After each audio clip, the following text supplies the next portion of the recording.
We're good?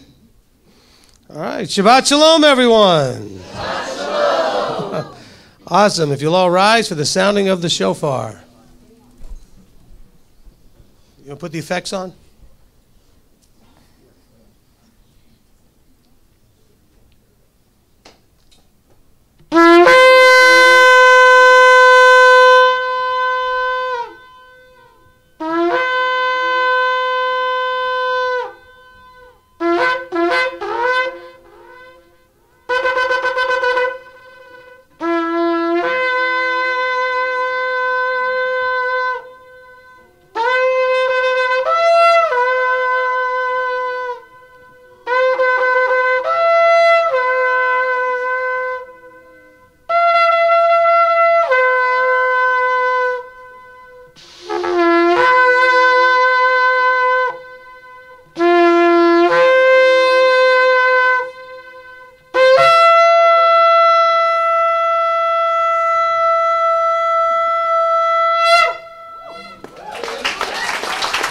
Amen.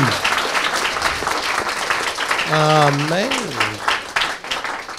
Amen. Okay, so because we're in a new space and because we're adjusting to the space and because there actually isn't as much space as we thought there would be with all the guests today, so we're not going to have any dancing.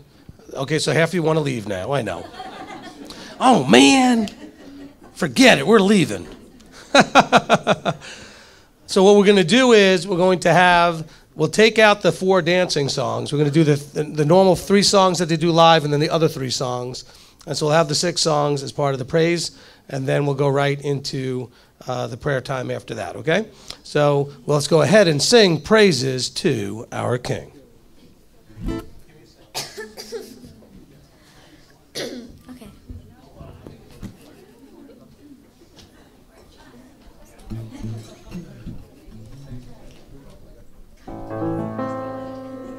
Okay, Brianna.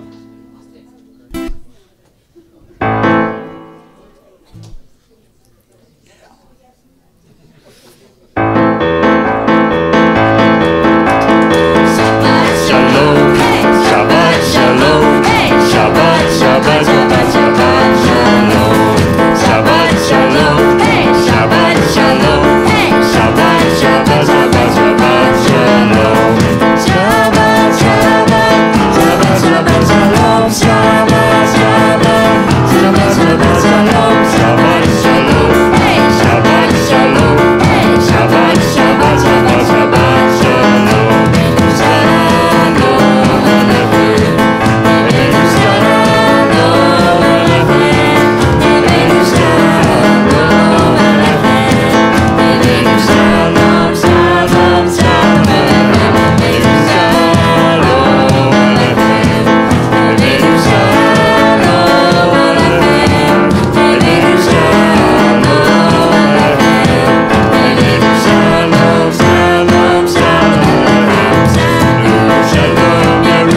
Oh, well, okay.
I made a mistake. I'm so sorry.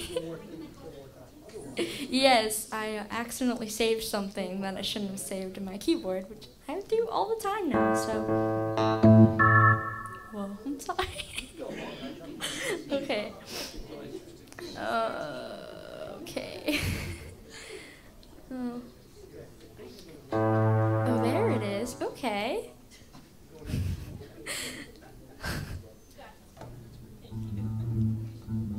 Okay, let's see if I fixed it. Okay, that's way too loud. Oh, I'm so sorry. Okay. That's still too loud. Okay. Here we go. All right, I fixed it. All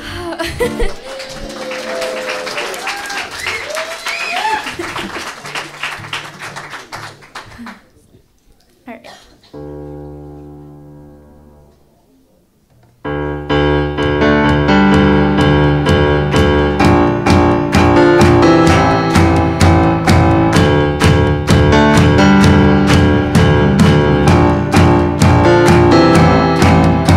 In heaven we are, of the land to the land.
Blessed are you, O Yahweh, Humanity's holy King. Blessed are you, O Yahweh, whose word brings all the evening. Baruch Yahweh, Hamevorah, Leolam Vayeh.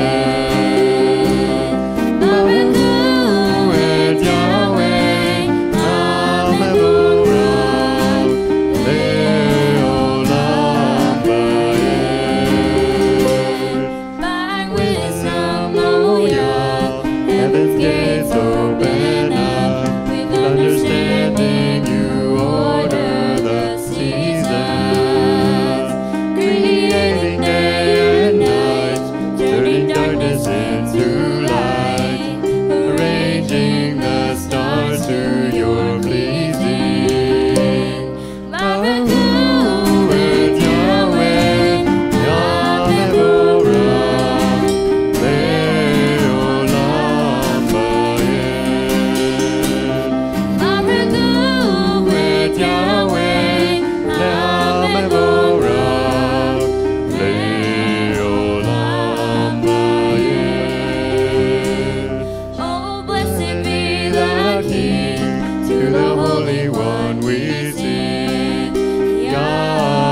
Amen. Amen.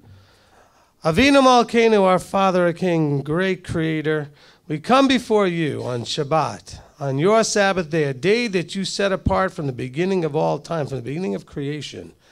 A day that you knew we would need to spend focused on you. A day for us to turn aside from all the cares of this world. A day to put aside all of our concerns and worries.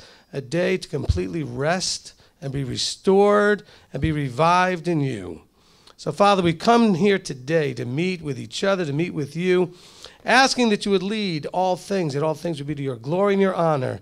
We sing, we dance, well, we dance in our own places, and made a joyful noise just to express the overflow of joy and love in our hearts towards you. So, Father, we thank you. We thank you for Shabbat. We thank you for all that you do for us, and we give you all glory and all honor. In the name above all names, Yeshua our Messiah. Amen. Amen. Amen. You may be seated.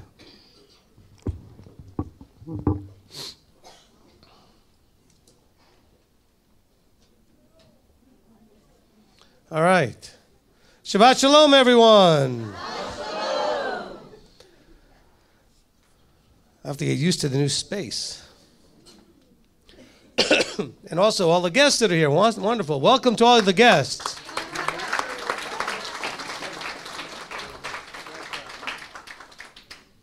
So now I know the truth. See, it's not me you come for, it's Curtis. See, I understand. Curtis, you got to keep coming back so more people will keep coming. Okay, well, I want to welcome all of you. This is the time in the tradition here at Beth Shalom and MTOI where we take up the prayer needs within the body. And so if you have a praise or a prayer and you're here in the room locally, who's got the mic? Are we going to grab the mic? Oh, no, Frederick's got it. Okay, Frederick's got the mic. And so if you raise your hand, he'll bring it to you. If you're on the live stream, we've got Kurt manning the admin desk there, so he'll make a note of those prayers. Now, bear in mind, just because your prayer gets read out loud or not does not affect whether the Father will hear it or not and what he'll do about it. So if you don't have one that gets actually read out loud, please, especially on the live stream. How many we got on there now? Okay, we have almost 300 computers logged on, represents probably a good 700 or 800 people. So that's a lot of people. And so some of the people on there are going to have similar prayers, so we may lump them together. Please don't be offended if we do that. We'll try to catch the most urgent ones up front and get those read out if we can. You may have an unspoken prayer, something that you're really wanting us to pray about but don't want to say out loud, and that's okay. We'll pray for those things as well. All right, so who wants to get us started here? Okay, Rabbi Tom? Shabbat Shalom. Hey, somebody move this pillar. I can't see Rabbi Tom. No, I'm kidding. Yeah. I should have brought my chainsaw. There you go. Okay. I'm sure it's not load bearing. I'd like to give a praise and ask for continued prayer for my grandson Daniel. If you remember, he fell while rock climbing and fell off a cliff. He's out of the hospital, but he still has a long way to go to recovery. He has difficulty walking. He has to use a wheelchair. And he has a lot of injuries that must heal, so he'll be out of commission for a while. And I'd also like to ask for prayer for next Wednesday. It's a very relatively minor thing, but I have my first cataracts operation next Wednesday. Okay, we'll keep that in prayer. Just a quick sort of functional note for everyone. If you can go out to the outsides to go out of your rows if you need to leave the room for any reason, because the cameras will be shooting in the middle for the most part. So if you can kind of go around the outside, that would really help. Also, Robert, if you could have somebody near the door that knows where to point people towards where the restrooms are, because they're not sort of intuitively located. And so we'll make sure that that gets done as well. Okay, who's next? Okay, Robert's going to go ahead. Yeah, I just want to thank everybody for their prayers for my wife and her family down in Texas. Continue to pray for them as they come to grips with the fact that the grandfather's gone. Also, continue to pray for my daughter Zoe. She's still recovering, and her mouth is quite swollen from having her wisdom teeth removed. And so just keep praying for them if you don't mind. Thank you. Amen. Okay, next. Anybody else want to raise their hand? We got any? Okay, coming around here, Sangwan.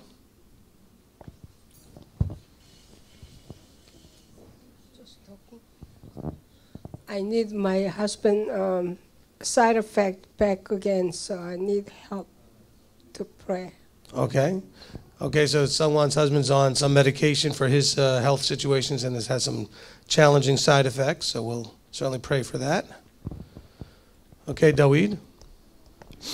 Yeah, some of you already know this, but I have a huge praise report in my life. I finally have independent transportation. So now, for most of my life, my mom's been busing me from place to place. Sometimes, at times I needed it, and sometimes she wasn't available. But the point is she's been busing me around, and so now I get to return the favor after years. So, within reason. So, as per my discipling. So, well said. Yes. So, and I want to thank whoever it was that donated that vehicle to MTOI. It's definitely coming in handy. Amen.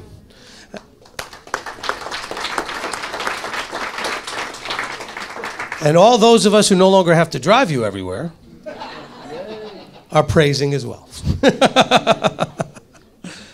Okay. In the back. Lisa, go ahead. Sorry.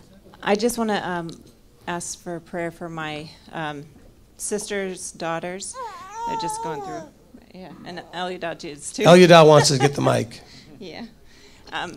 But just prayer for her and her family and just decisions and raising the children in the right way. Well, go ahead and give him the mic for a second. Go ahead, put it in front of him. See, he quieted right up. Happens a lot. There we go. Oh. How old is he now? 5 months. 5 weeks. I knew it wasn't 5 months. 5 weeks. Awesome. All right, who's next? Okay, Tegan. Praise Yahweh that I could get my spacer removed in about 5.5 weeks, and I pray that that will go well. Absolutely. Awesome.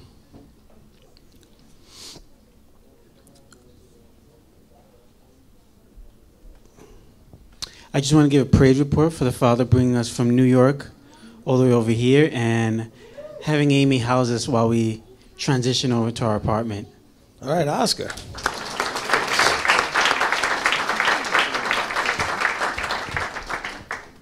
Rabbi, I'm glad to be here. My car's running rough. I told you about it. It's never happened to me before, and so hopefully I can get back to the good old clean fuel stage. All right, Randy, thank you. All right, anybody else? Okay, we don't do this like altar calls. We don't beg, okay? All right, bring it back to the live stream.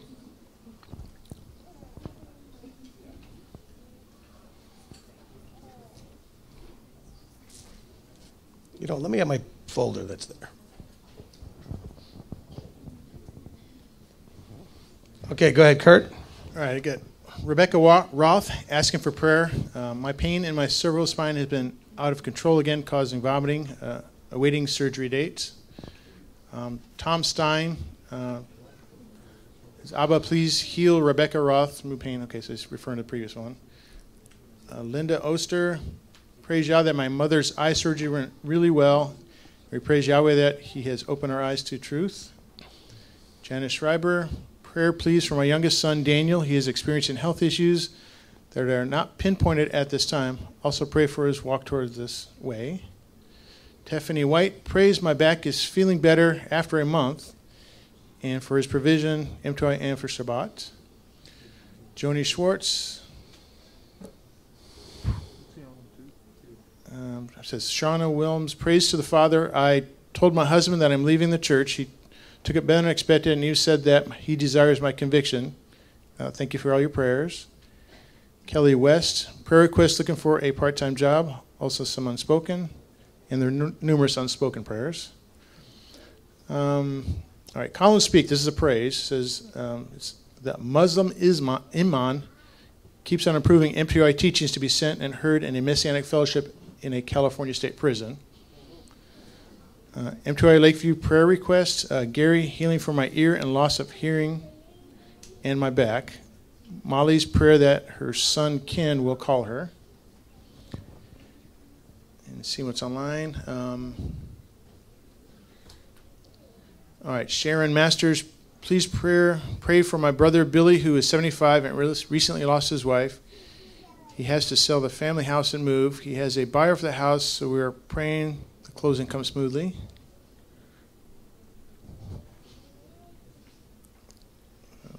Okay.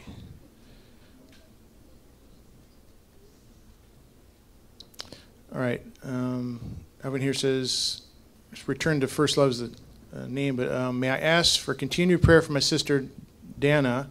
She is now on hospice care due to end-stage pancreatic cancer. All of our families prayer processing all of this.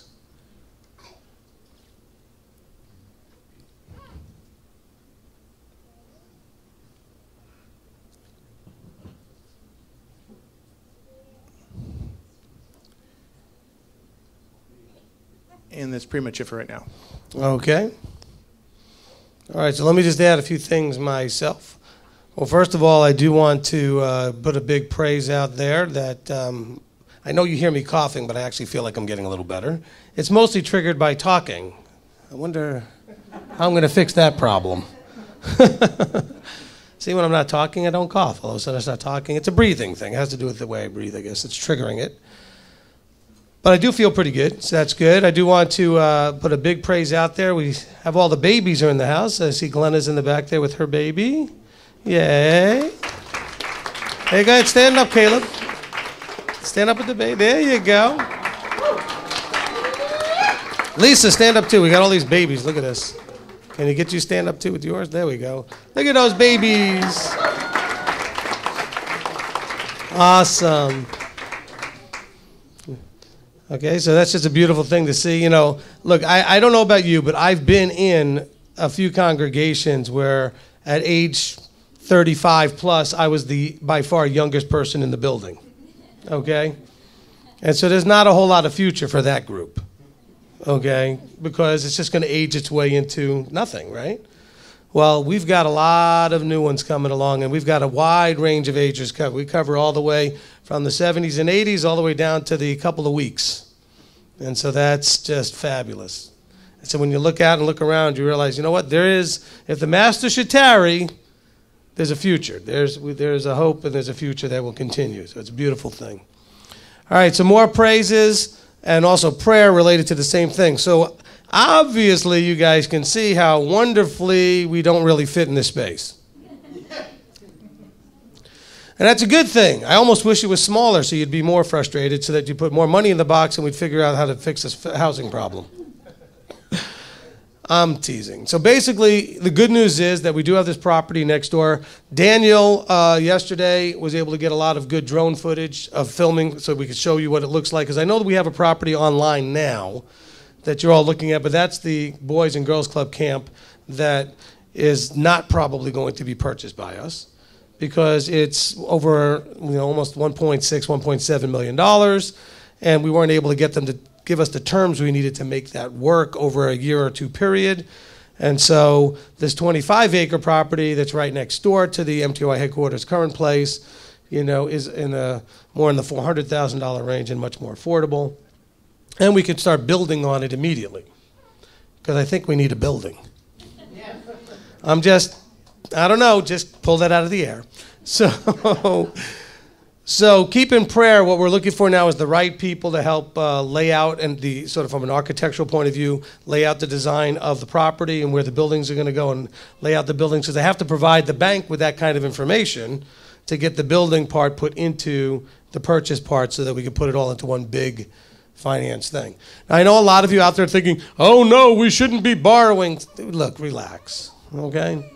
There is foolish borrowing and there's proper borrowing. And that, almost all the wealthy of the world did it by leveraging money, not by doing it all out of their pocket. And so bad leveraging and bad debt is when you use money that you borrow to buy things like cars and food and that kind of stuff, toys and videos and TVs. Okay, but if you are not overextending yourself and you're leveraging to get something like a property and a building, this is something we would never be able to do for another 10 years if we had to pay it all for cash.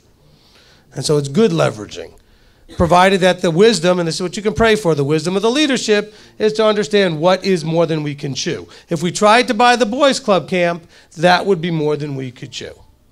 Okay? This little piece over here may sound like a big piece to you, but for us it's actually going to be a very reasonably easy thing to do. It fits into our budget without a problem, that kind of thing. And it's because you guys have been very generous in supporting what you see the Father doing and understand that this is needed. Okay? So this is not an appeal for any funds. This is actually just to praise and let you know what we're doing. All right? And to appreciate what you've already been doing towards supporting that.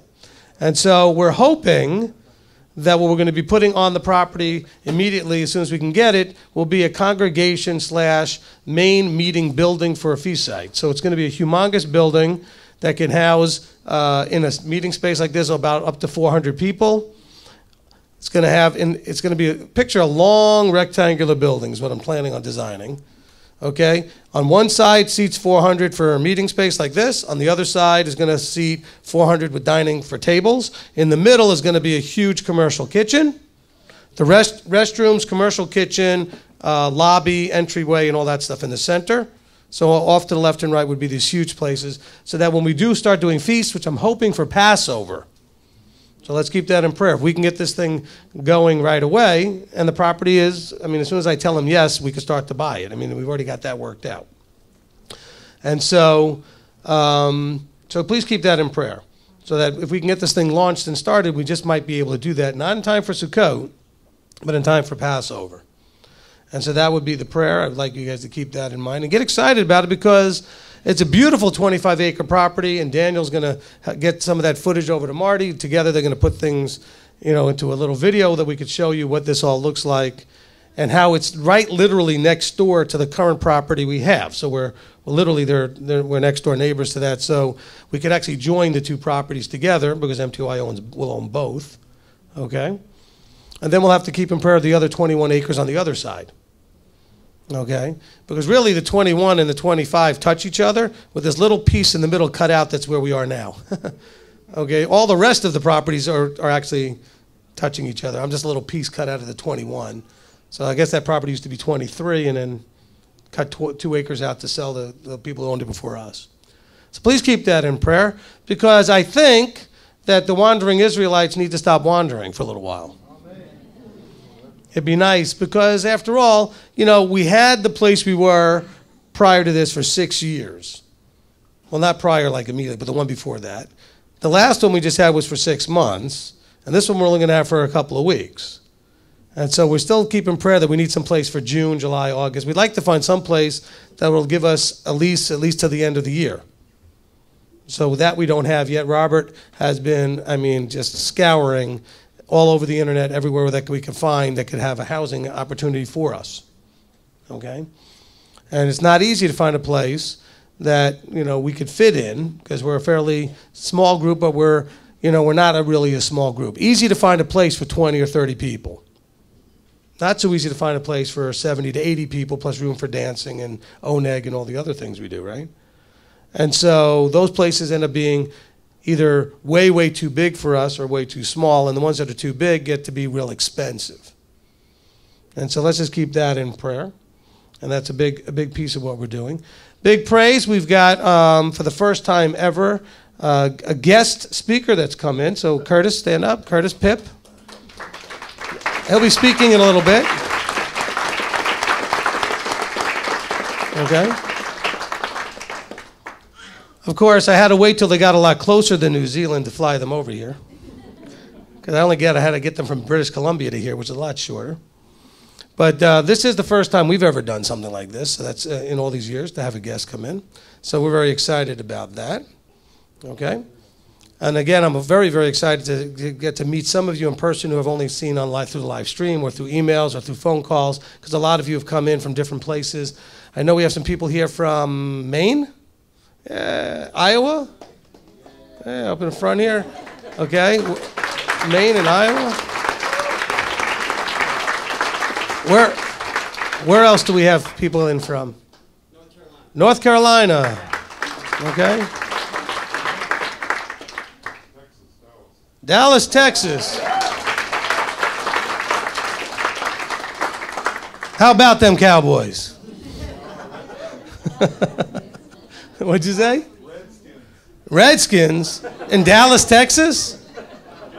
We're going to have a lot of conversation during the O-Name. Okay? There's going to be a long conversation there. Okay. Hey, listen, I was a Cowboy fan living in New York where the Giants were, so go figure. I can understand how you must feel. Okay? Almost. Not really. Okay. Anyway, we got to get you into discipleship and kind of fix that. Okay. Redskins. Okay. I'm just having fun with it. It's that's part of what we do, right? When you're a sports fan, you have fun with the things like that. Okay, so that's going to cover it for. We also want to make sure we're praying for all those that have contacted the ministry this week. We got lots of emails, lots of phone calls, lots of Facebook messages, and we want to make sure to pray for all those people. Let's go ahead and pray. Avinu Malkeinu, our Father, our King. Father, we come before you, and we want to first recognize who you are, that you are King, Creator, and have full authority and sovereignty over all that exists. That all that exists because it's your will, and that all that exists is also subject to your will. And so, Father, there would be no other place for us to come with our needs, our concerns, but more importantly with our praises and our thanks and our appreciation, that you should get all the glory, all the honor, and all the appreciation for all the miracles, small and great, that you do in our lives every day.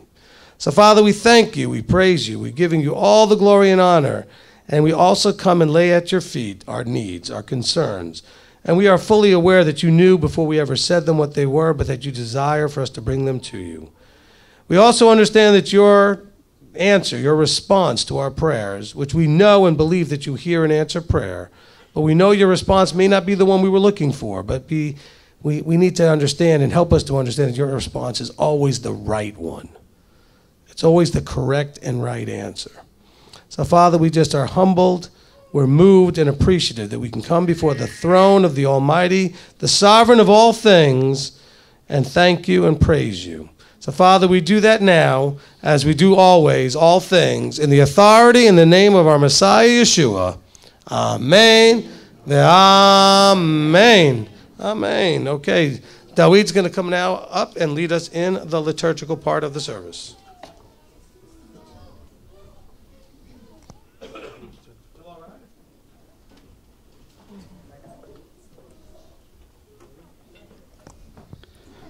Baruch Hu. Baruch Hu et Yahweh HaMvorach. Baruch Yahweh HaMevorach le'olam va'ed. Blessed is Yahweh who is to be blessed. Blessed is Yahweh who is blessed forever and ever. Amen. Ma tovu ohalecha Yaakov Mishkenotecha Yisrael. How goodly are thy tents, O Jacob, thy tabernacles, Yisrael.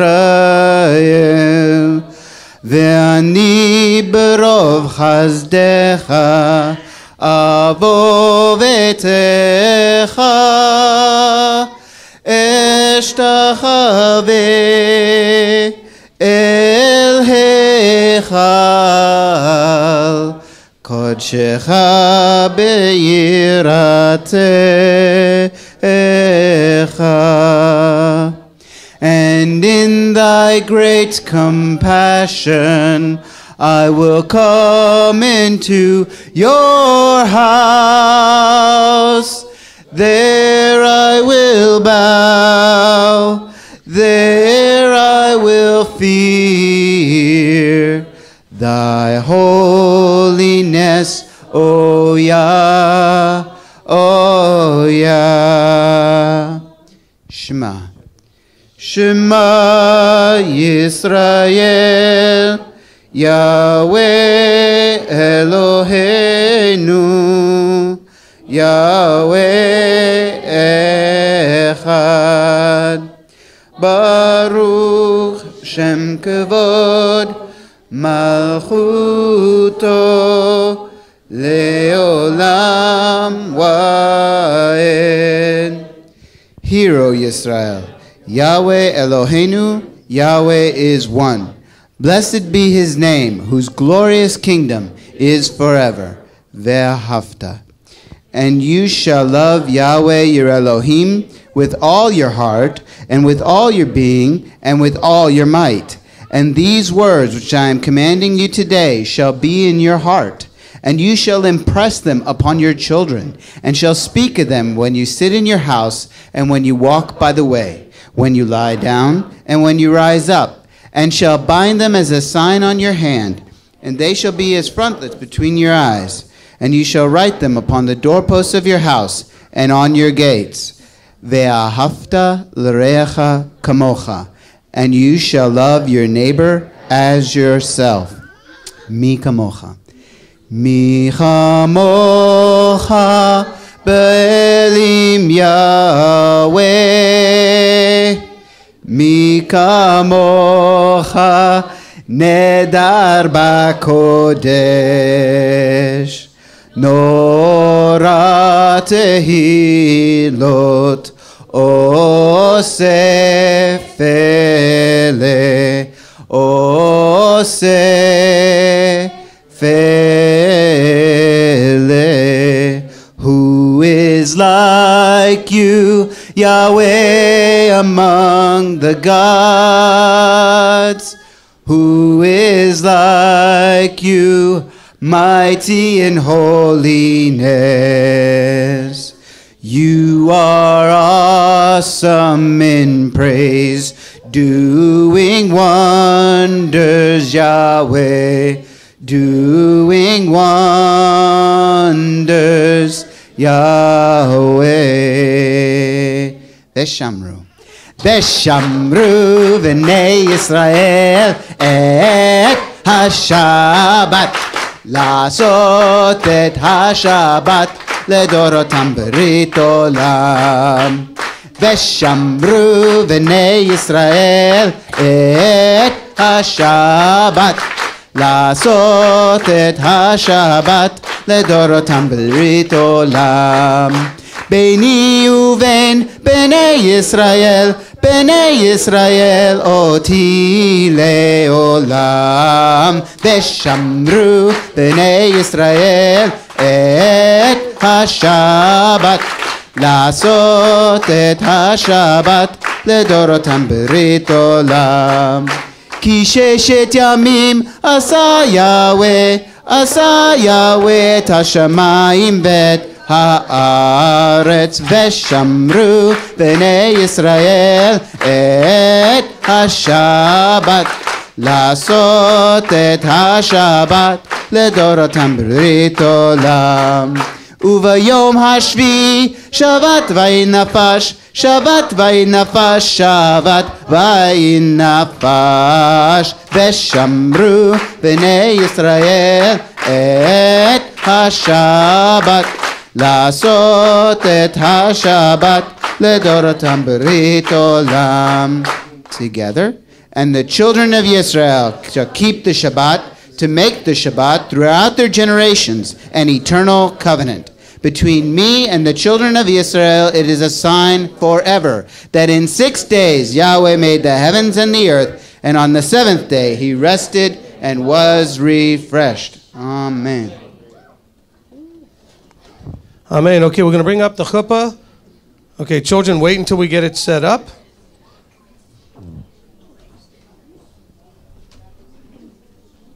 You can move that further.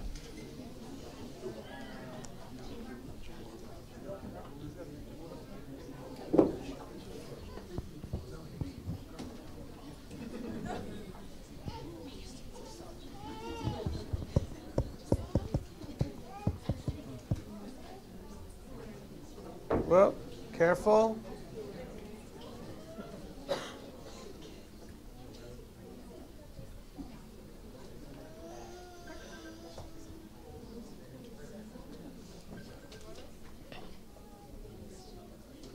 Okay, I would say that camera is going to need to come. Okay. Let's be careful. Okay, children, when you go under, be careful of that camera wire, please. All right, children, come on under.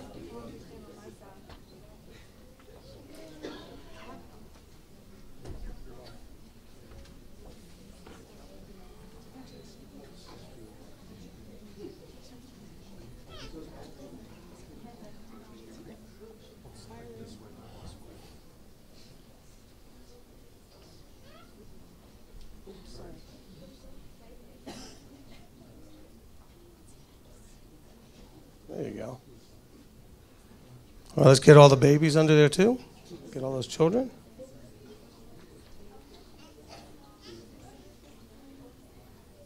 Okay, if you'll extend your hearts and hands towards the children. Who? Yeah, if you're a guest, you can come on. Everybody can come on under.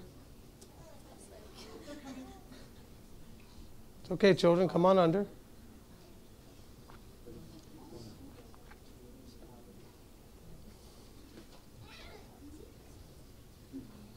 Okay, just watch where you're stepping. Good.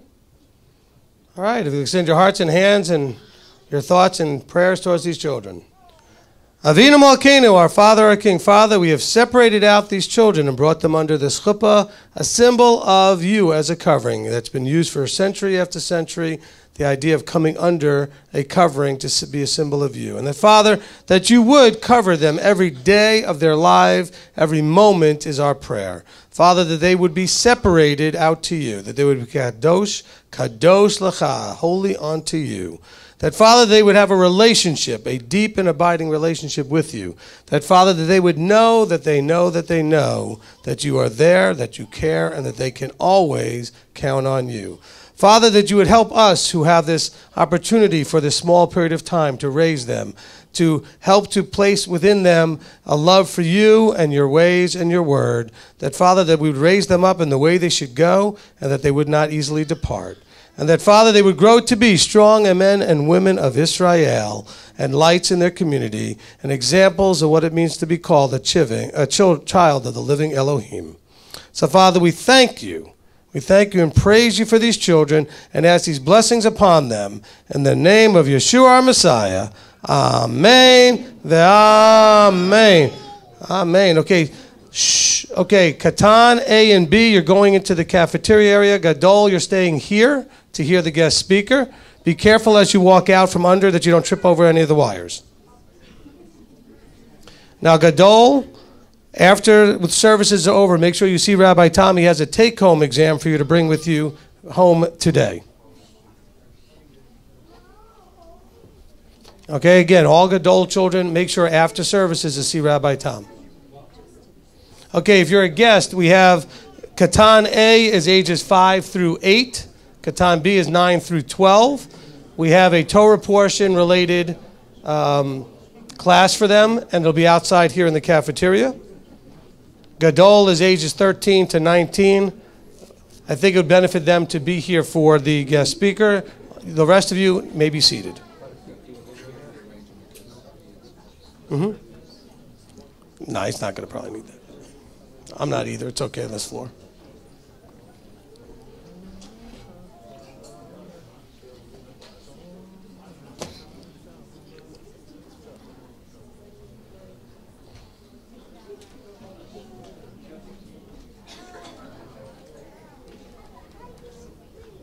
We just want to make sure we're not killing this wire here. Lift for a second. Yeah.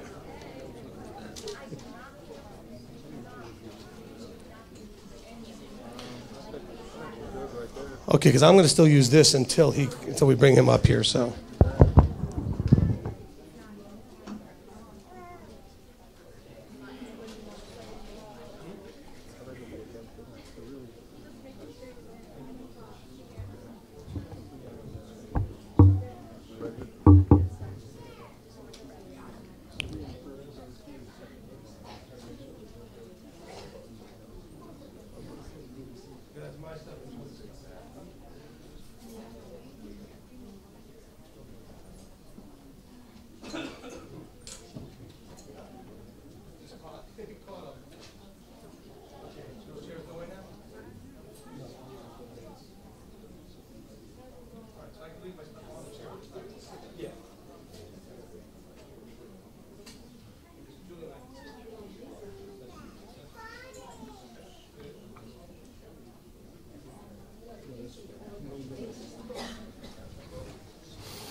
See that? We're so organized, like clockwork.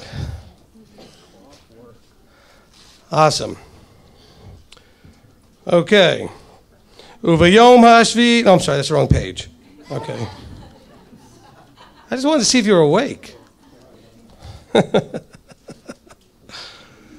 right, Hama'aseh v'hatrumah, the tithe and the offering. Am I blocking that? So I should say move over so we can do this off to the side, Robert?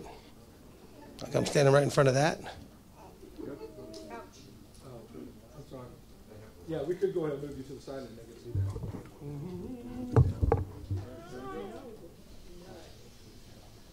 Is that better?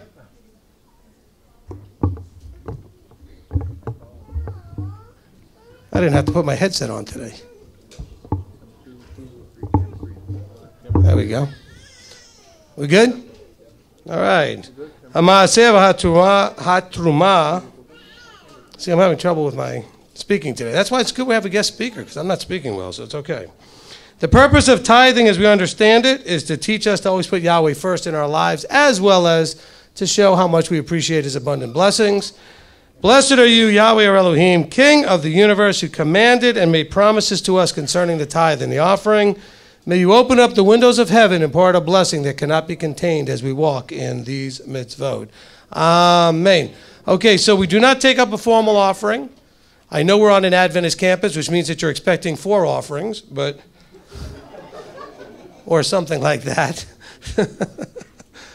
Okay, but no, we don't take up a formal offering. But there is a box over there near where Robert's standing. Okay, so if you are moved in that direction after services at some point, you're certainly welcome to use the box that's over there. If you're on live stream, there are donation buttons on our live stream. Actually, you can donate while you're actually watching live stream. Or you can go on our website, there are donation button there, etc. We do appreciate if you see the Father doing anything and you want to support what you see him doing. We appreciate that very much. Okay. Also on, just a couple of quick things that have to do with that. On the table in the back there where the offering box is, there are also the latest, last 4 parts of the Are You Saved series. I think there's only one copy of part 1, but there's a few parts, 2, 3, 4 that are there. And so that would be on the table back there, the newest rendition of Are You Saved, the first 4 parts. I know we're up to part 7 or something like that at this point, but those are the only ones that we have ready on CD. I actually brought a good amount of the rest of the CDs. They're in this room over here, and so you're welcome to go in there and look at those after services. Remember, everything is free. We don't charge for anything. We never do, never did, and so they're free also online on iTunes, YouTube, Vimeo, Podomatic, wherever, Facebook, on our website. They're all there free for you to access. All right, if you do go in here and you're new to understanding our CD setup, all right, you're going to find in there that some of the CDs are just stacked up individually. That's because it's a 1-part teaching, okay? You're also going to find somewhere in a rubber band. That's because it's a multiple part, take the whole thing. It's a complete set. Sorry, we messed you up the other day. You were the other way. One of you grabbed the whole bunch because we had a rubber band around the wrong one. Okay, we didn't take the rubber band off the individuals. Okay, so if you find them in the rubber band, it's a 5, 10, or 8 part, whatever it is, take the whole thing and enjoy that. And just so you know, so that's what's on the table there, okay? We used to have the 2-parters in the clear plastic. I think we finally finished those up. I don't have any more of those. So, okay, so that should do it for explaining those things. Okay, announcements. All right, so let's see. First, I want to welcome our guests, and we do have quite a few of you, so I want to hopefully we make you feel welcome. You know, a lot of us have been guest places where, you know, until we showed up more than 5 or 7 times, people weren't sure we were going to keep coming back, so they kind of ignored us, or maybe there was a very cliquish congregation and they ignored you or that. We want to make sure we're not doing any of that. We want to help these guests feel like what they are. What are they? Visiting family. Okay? We call them guests because they really haven't been here before, or maybe they've only been here once or twice, but really they're visiting family. And so think of this as like a family reunion opportunity, and then get to know some of your extended family. Because if you've ever been to a family reunion, there's always those 5 or 6 people that you really don't know that are still part of the family. You go, really? They're related to me? And sometime after you get to know them a little better, you're still like, really? They're related to me? I'm sorry, did that come out loud? No filter. Okay. It's the hammered, and screwdriver thing. Okay, so anyway, so I do want to welcome our guests. Today is day what in the Omer count? 42. Oh, we're getting close. Just another week and a day. So we'll be here next Sunday for Shavuot. Okay? Very exciting. Okay, so it's day 42 in the Omer count. Cookbook submissions, okay? Cookbook submissions. I don't know what's behind me there. Oh, I skipped the Amazon stuff. Go back to the Amazon stuff. I'll say that stuff first. My fault. All right. So we are Amazon partners, which means that if you want to support the ministry and not spend an extra penny, you can go to our website, look for where it says Shop with Amazon. You'll see a little link that looks like this. If you click on it and go to Amazon and do your shopping, of course, this is only if you like Amazon. If you don't, don't. Okay? But if you're, some of you would love to support the ministry more, but you don't have the extra money to do, but you do shop. And you do maybe buy some of your stuff on Amazon. We buy lots of stuff on Amazon. Okay? I like their customer service and I like their prices, so I do a lot of shopping there. Don't do any of that today, though. Okay? This is somebody will always get mad on the live stream going, he's promoting doing business on Shabbat. No, I'm letting you know how you can support the ministry on Shabbat, but you're going to do it when it's not Shabbat. All right? And there's a second thing we have that we can do, which is we are Amazon partners as part of the Smile program, which is smile.amazon.com, which is their desire to support nonprofits and ministries. They created a separate website. Everything's the same, except that once you go there the first time, they're going to ask you to select a ministry or nonprofit to support, and then you'll type in MTOI. It'll look us up. It'll say the one in MTOI in Appleton, Tennessee. You say yes. And then from then on, if you go to smile.amazon.com instead of regular Amazon.com, about 0.5% or whatever, based on whatever you purchase, will go as a donation to MTOI. Okay? Well, if you go through the other link where we're partners, because it's a referral, it'll be more like a referral fee, and a small percent of whatever you purchase goes to us as a referral fee. So if you go through our website, it's a referral fee program. If you go through the smile.amazon.com, it's a donation program to support nonprofits. And then whenever you sign in to Smile, just log in, go to smile.amazon.com. It'll always tell you on the top you are supporting MTY. You only have to pick the ministry the first time. Okay, the first time you go. Okay, of course, unless your cookies reset or some other thing, but you only have to do that the first time. You can still use your Amazon Prime or whatever else you do normally as part of your Amazon thing. Doesn't affect any of that. Okay, cookbook submissions. We're supposed to have a deadline of Shavuot for the cookbook, okay? And so if you still have recipes to submit, please don't procrastinate any longer. Get them to us. These are for special dietary needs. Because we have 3 cookbooks. Well, we will after this one. We have 2 already. One was just basic kosher cooking.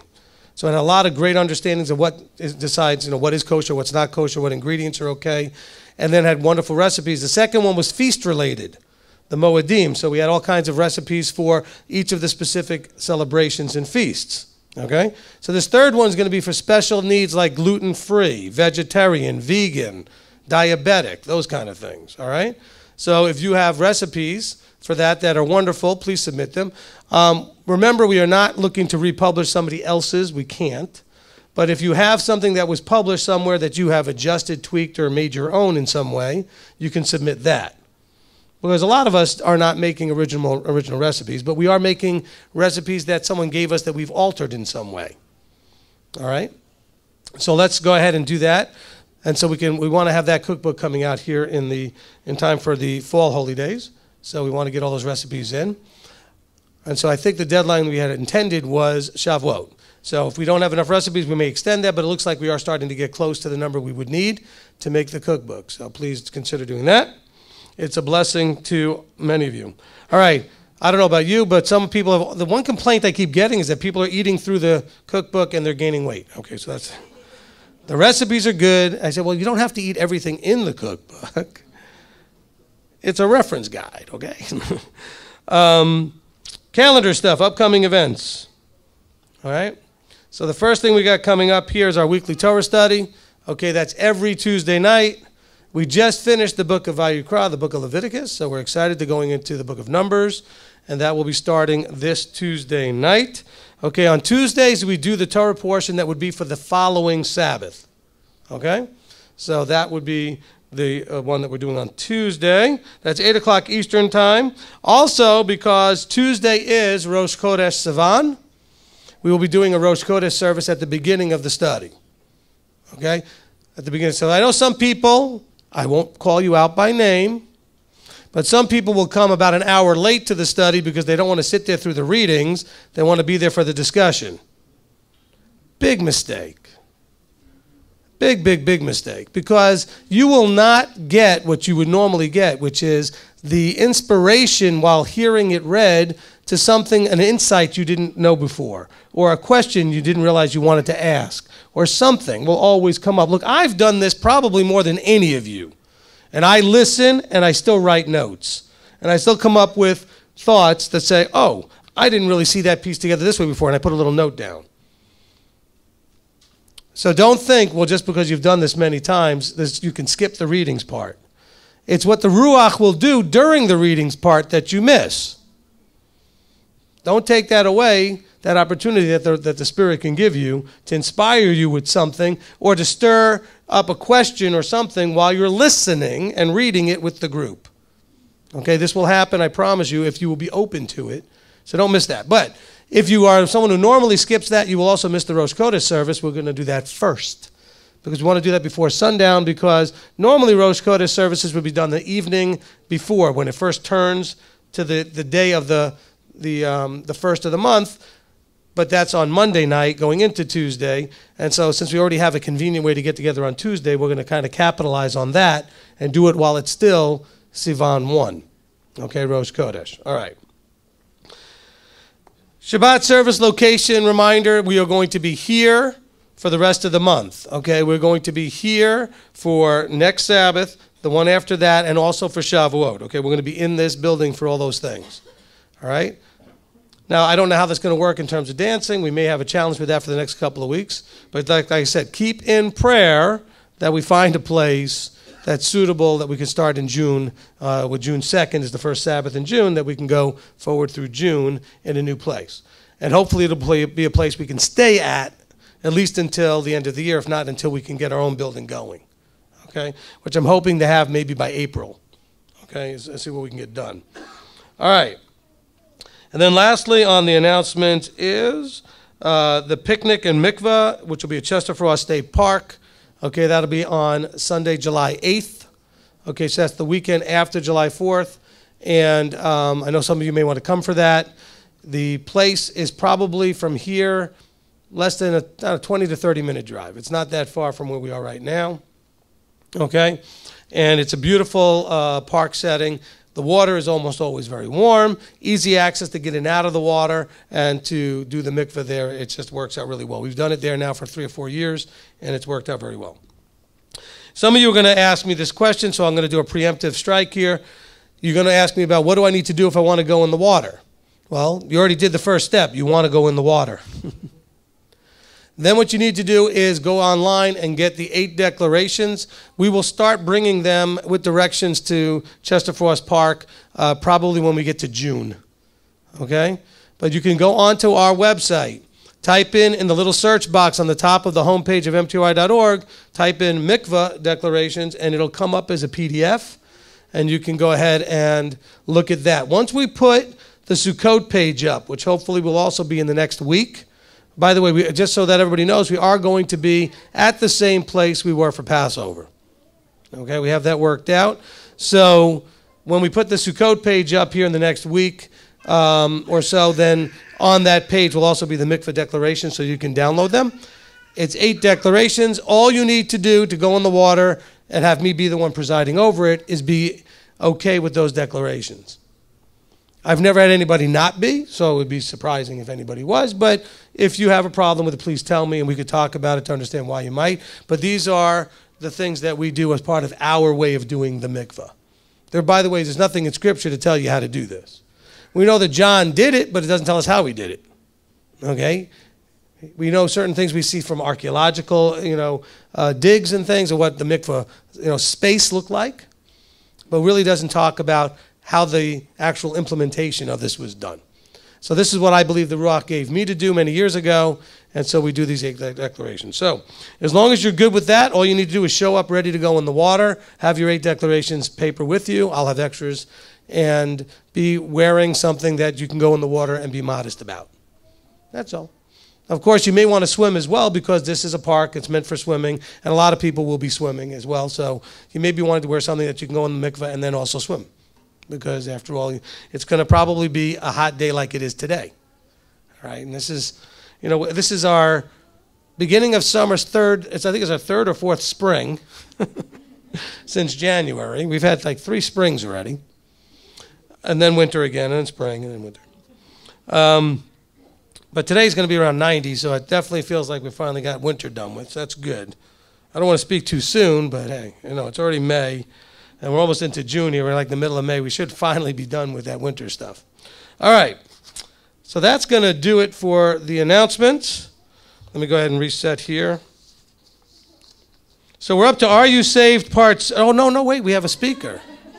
Oh,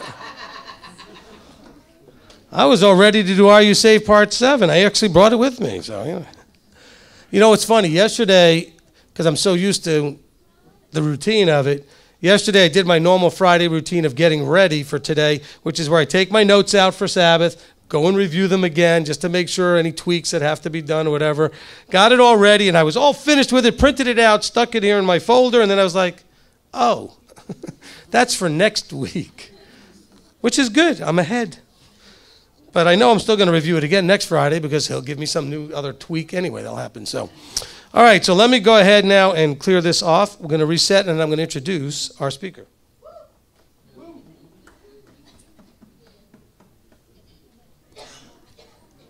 All right, so we're going to take this away then?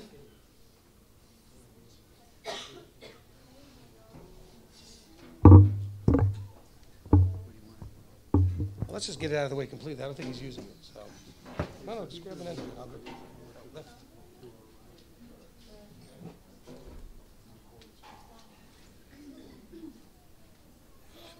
I'll use it because I'm going to put this on. You want the lectern? Sure, I'll just keep it to the side. Oh. Yes, sir. Put it right about here. Okay, is that good for you right there?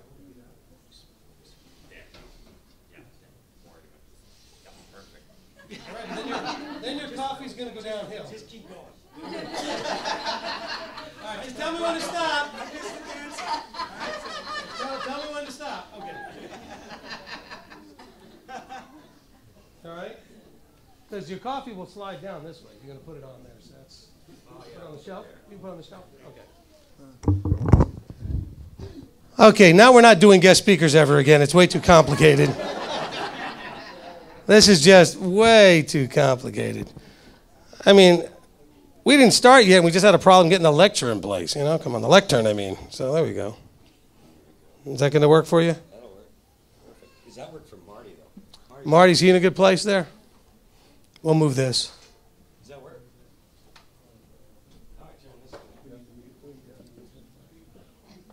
Well, we'll get you worked out. Hold on. Testing 1. Everyone hear me? Oh, fantastic.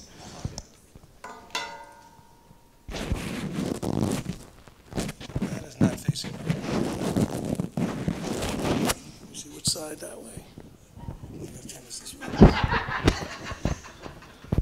Marty, you want the one with the more holes on it going towards the mouth, or the other way? No, we want the more holes.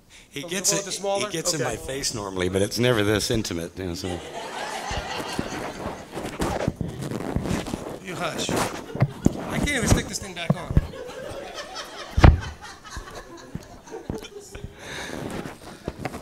Stand still. Can't sell the secret deliverance of God.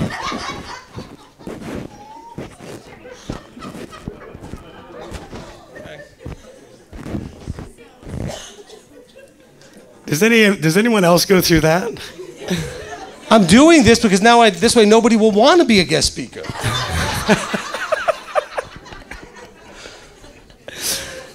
Kill 2 birds with 1 stone. Hey.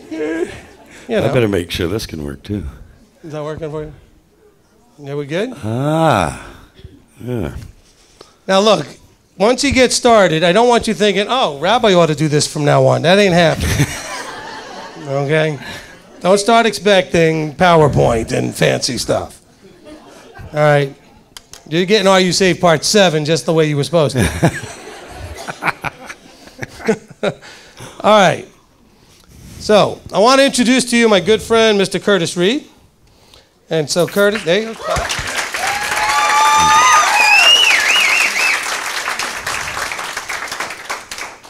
Put your hat on. Okay, well, I was going to ask this, but I've had this sort of thing. Where's the hat? Where's the hat? So today, do we wear the hat or we keep it off? Wear the hat. Wear the hat. Hands up for wear the hat. Whoa! All right. Well, the hat's on. There we go. Okay, so for those of you who I'm teaching about discipleship, when your discipler tells you to do something, you don't take a vote. You just do what your discipler tells you to do. We don't take a poll. This is our normal relationship, by the way. But I didn't bring the white flag. He normally has a white flag. He has a white flag that when we do this, like Skype, he like waves his flag. He says, come on, white flag. Don't pick on me. All right, so a couple of years ago, Curtis ran into the Beware False Prophets teaching. And somehow we ended up getting in touch with each other because he'll explain all that. How long ago was it? 5 years ago. 5 years ago. Okay. And so we've been developing a relationship for that long. And last January, so a little over a year ago, I got a chance to go over to New Zealand and spend some time with Curtis and his wife Pip. And so, which was a really great time. And I got to speak over there to a conference, which was kind of a nice little conference thing. And so one of the things that I wanted to, and you know, those of you who have heard me talk about our relationship a little bit, is that we are not only developing a friendship and we have a lot of similar beliefs in just about everything that there is to have beliefs in, is that Curtis's main focus has been discipling and discipleship. And that was something that you know I've been focused a lot on for the last 2 or 3 years. And the reason is because of him. Because I saw the fruit of what he was doing with it. And I realized it was something I hadn't been focusing very much on. And so it inspired me to go ahead and take that piece and bring it into what we were already doing. And so I'm excited to have him come in here today and share with you a teaching about discipleship and where he's on at. So without further ado, let me introduce to you my really good friend and also a unique wonder of the world. I feel like P.T. Barnum. The donkey that speaks.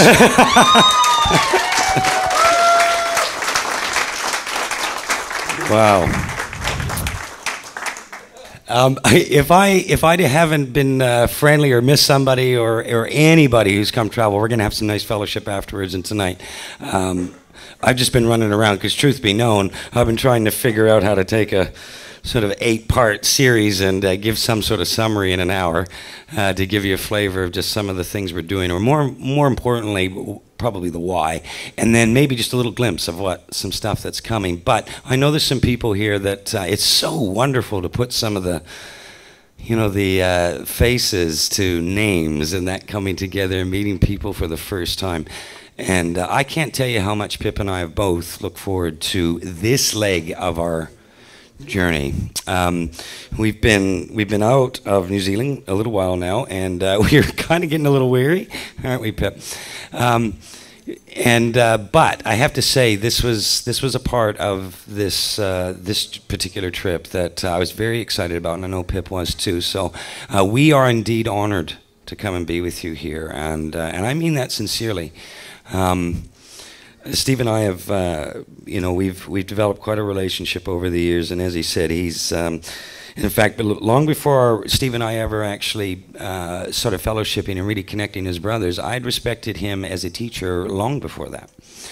And so, you have something special here as a fellowship locally. Does everybody appreciate your rabbi? All right, okay. You do. You have something here. So, and not all people have that right now. Do you know that? Yeah. Sometimes we can take things for granted, can't we? Yeah. And that tends to be most likely with each other often. Everyone notice that? We can take those closest to us, yeah, for granted. So, you know, the funny thing about the Father bringing perfection out of an imperfect existence is that it glorifies Him, doesn't it? And so, you know, we all have our issues and struggles and idiosyncrasies and everything else. I know I have mine and the crew, and I know a number of them will be watching from New Zealand and things like that, and they put up with my idiosyncrasies. But it is nice when you're appreciated, because sometimes, especially when people are willing to speak truth, it's not always popular.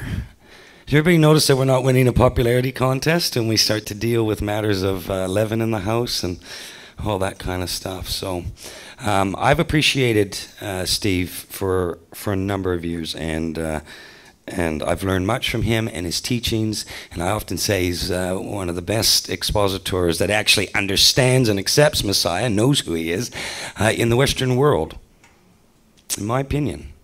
And I don't say that kind of stuff lightly. Anybody who really knows me knows that I don't do that. So I think there's something exciting happening here, and it's so incredible just to be a part of being involved with the family here and just what's going on. And some of you that I've met. So if I've not had a chance to meet you or speak to you yet, or it looks like I was ignoring you, I'm sorry. I'm just trying to get my act together. But we'll get going here, because rabbis made sure that you can speak donkey, but you got a stop time. So I'm going to put that on. Okay. So we've got this way forward introduction. It's really hard. When you speak, you know, every week, or you're able to go through a series, you kind of, even if you kind of get it off in that week, you kind of know that the next week gives you a little bit of amnesty. And I tend to have parts go on and on and on. Do you know anybody else who does that? It must be only me. I don't know where I got that from. So I don't have that luxury today, so I'm going to do my best. I'm going to, as we go through, there's a couple of slides, I'll just rock it through. I'll clip through, and we'll just drill down on a few little bits. Because sincerely, it's not a subject matter that really can be discussed in any real sort of detail. And perhaps today will even be a bit more of a talk than a teaching, as to so to speak. But we will briefly look at what does it matter, what does it look like, and how do I get involved. Marty, am I doing all right staying inside the... Right, okay. If you don't know who I am, I'm the donkey. A lot of the teachings and things like that, we are starting to put up on Podomatic, and we've just started to put some things on YouTube, although we're not videoing a lot of my teachings. But I've discovered that people listen to stuff on YouTube. As people listen to... Yeah. So it's interesting. So we started just to throw up some of the things there, and who knows, maybe next year, because a number of people have said, can you please show the slides or get it on video and whatnot? And so we'll be looking at sort of what can be done there, and see what next year has to bring for us. Bible Pathway Adventures. Anybody here Bible Pathway Adventures in here? Okay, good. If you haven't, go and have a look. My wife Pip's with me here. Pip, stand up for a sec. There we go. She is a major part of Bible Pathway Adventures, which is one half of the ministry that we work with. So we got the donkey side, and then we got the BPA side. We work together in that. She is a fantastic author, and we have thousands of people now engaging around the world, and over 140 countries. Yeah. And so they're starting to hook in. And what we've tried to do in both sides of the ministry, and as Steve quite rightly said, it's all discipleship focused. But we look at the life cycle, and we know there's many good things going on here with discipleship and with partial pearls and things like that. And what we're trying to do is work in a transition space. Has anybody noticed that some people are a bit farther along in understanding when you're sort of, who here has come from a Christian journey, like, you know, really on that side? Okay, so there's quite a few. It's a journey, isn't it, to really re-understand a number of things. And so does anybody remember what it was like when you first started? Maybe there's some people who are just starting now. Yeah. And wouldn't it be nice if some people cared and gave you some mercy along the way? And we're going to talk a little bit about that. You know, we love to jump into the justification or self-righteous camps, don't we? Anybody been guilty of that? Not in this room, right? Just the people watching. Yeah. We'll pick on them. So this is really about, and what we do is this whole life cycle thing. And so we're working with children right now between the ages really of 5 to 12 is the target. We're about to look at something at the end of this year, which will be 3 to 5 as well. And what we're trying to achieve right through from the Donkey Speaks and working with ministries like MTOI and with BPA is to have people be involved with the life cycle, which is what I love about what Steve's vision is, and not only helping and working with the body, but this whole thing about the journey can start at, when we're just learning to talk, and it can start, when we're 80 years old. And so the life cycle is very important, and this is where the body plays a part in working together and be a part of this. So we're trying to have everything we do be based around discipleship, because my belief, naively or not, is that everything we're doing is actually discipleship, whether we know it or not. So I don't tend to just bucket it a certain way, and you'll see a little bit about that. But anyway, we'll keep going. So if you haven't checked out Bible Pathway Adventures, go have a look. People we work with and often start a journey with Bible Pathways, and then we actually send them to MTOI and Departure Pearls and all sorts of stuff. So this is just examples of how we work together as a ministry. Also as well, before we get going, I know that we're going to be talking a little bit about the donkey stable just at the end of this, and I know there's some guys that are in the donkey stable, the men that are here with their wives and the donkeyettes and things like that, and it's been so wonderful catching up and seeing the faces there. And some of these people have been involved with MTOI for years, and we're just enjoying the, acting like a body again. It's really wonderful, and so this is something that I think we either going to model or we're just going to give it lip service. Who wants to model being a body again? Yeah. We like to talk this kind of stuff, don't we? But it becomes difficult. And I just want you to just pause on that for a second. This was just a slide that really took me back. Everybody is so busy correcting everybody that nobody is taking time to love anybody. Has anybody noticed there's a lot of stuff going on out there right now that's not looking so good? Does anybody here think they've seen some stuff going on? And you're going to hear me speak, if you haven't already, a little bit about both sides of the river. Has anybody here seen some stuff that doesn't look so pretty in the believing camps? How about in the last year? Hands up if you've seen something that's not looking. It can be social media, it can be on video, it can be on anything. It's pretty much the whole room. You're nowhere near the righteousness and holiness of what sits on the throne right now. Do you agree? Imagine it. If it looks like that to you, what do you think it looks like to him? One thing that Steve and I do share in common is we tend to actually, we don't have good filters sometimes. And that is one of the reasons why I respected him so much as a teacher over the years, because he's not actually whitewashing some of the things that need to be said.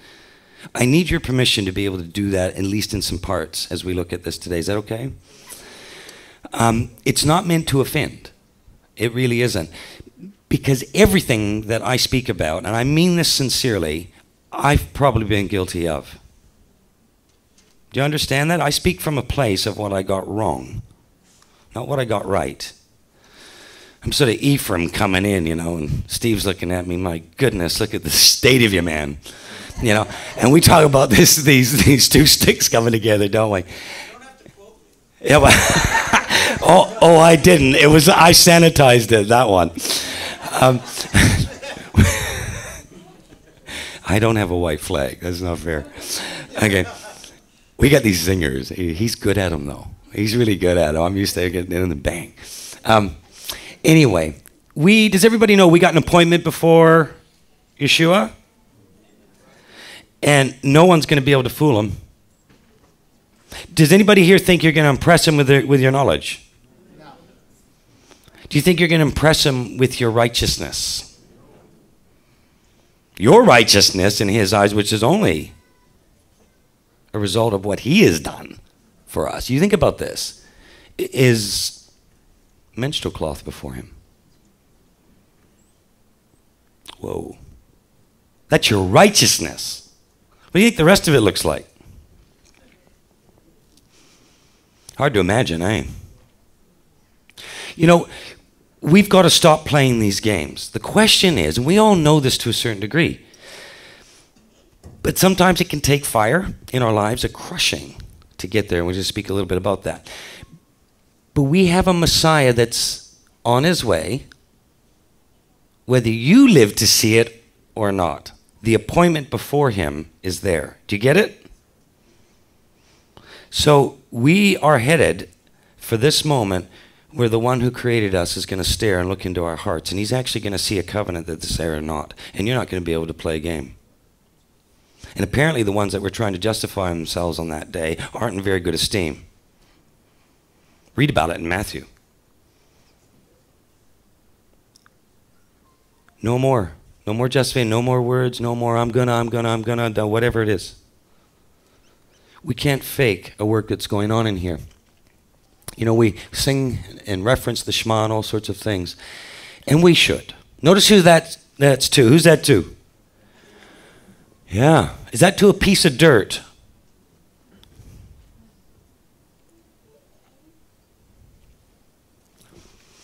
You know, heart, soul, might. But look at this. Look at this. And Steve's done a fantastic series on the heart of the matter. Well, that was only what, 1, 2 parts? Yeah.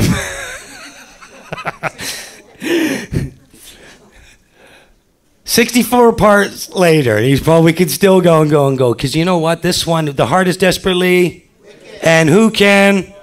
The one who will judge it. There's only one, right? So we've got this situation here where, is this a heart matter? So the goal is actually a heart matter, right? Why do we act like it's not? Isn't it just a ticking the box matter?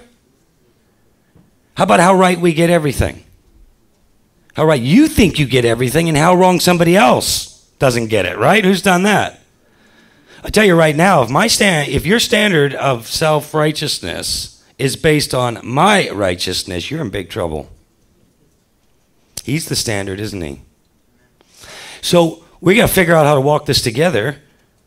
Who wants to spend their time arguing with people over things you think you know and they think they know? And probably most likely you're both going to be wrong to whatever degree. And you want to waste your life doing this. And you're going to impress him in your own mind, right? You know, when fires, who's here, you know, the crushing of our lives? I bet you there's few testimonies in this room. And we're in pain. And it hurts. We're lonely, or we're experiencing loss, whatever it might be. Did you feel like winning an argument when that was happening?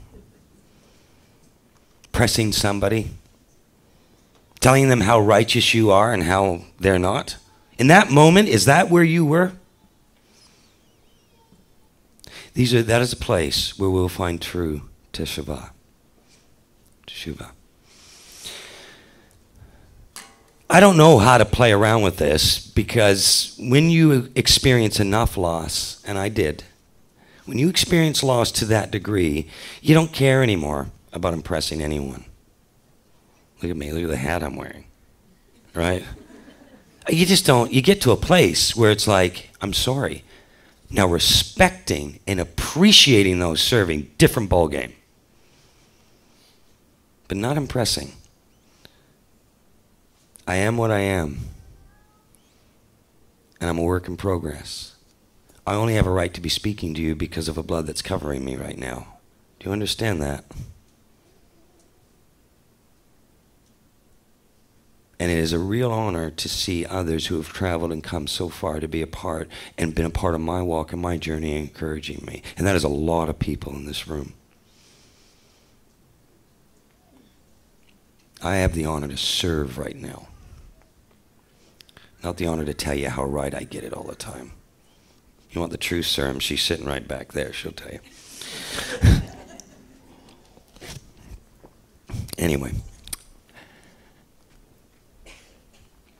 The way Yah views us spiritually. Do you know scripturally there's a description for where we're at?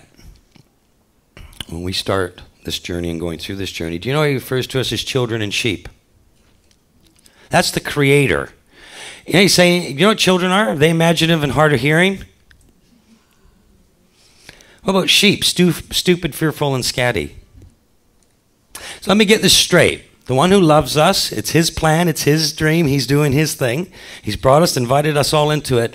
He's saying, but you're going to be in a fallen state, and you're going to be imaginative, hard of hearing, stupid, fearful, and scatty.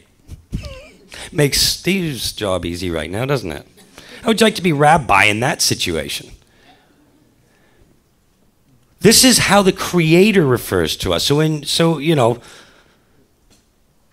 Now, how do you think that looks to the Father when we're sitting here smashing each other, thinking we know everything? And that's how he sees you.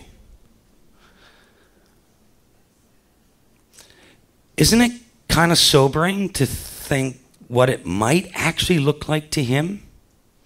We're sitting there keyboard warring and arguing and doing this, gotta do that, gotta tell him this.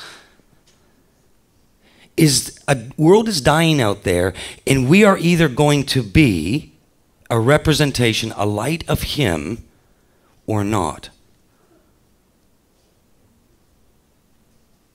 That is the choice that's before us in this little thing we call life, this time we get to be with one another, to learn to figure this out. Share in one another's burdens. Please remember this as we keep going on this, okay? Walk with each other. Learn to love each other. A world that is dying right now as the darkness encroaches is going to see a light in us, or it is not. The darkness that's ascending upon this planet right now is not the thing we're supposed to be fearful of. It is the thing we should be shining bright in. Are we shining? Are people seeing Messiah in us? Who here thinks you can fake it till you make it? You can't fake matters of the heart. There's a work going on in here, or there isn't.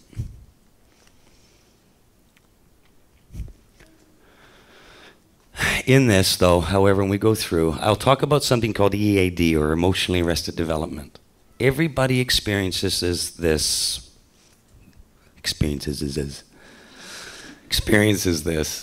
to one degree or another in their lives. I have, you have, we all do. Sometimes it can be a little bit more pronounced than others. Everybody's looking at the person beside them. Generally, that's the wives looking at the husbands, isn't it? We're emotionally arrested development. What that means is that there's areas in our lives that may have been stunted, weren't a chance to grow. There could be a number of reasons for this. We have a world out there that's getting pretty dysfunctional. So emotional development gets impacted as a result. Everyone understand that? Wherever it plays out. Don't think your emotionally arrested development is way less or worse, than someone else's. That's not what this is about. It's just that we're in a place where we're struggling along, chugging along. So we're going to experience this.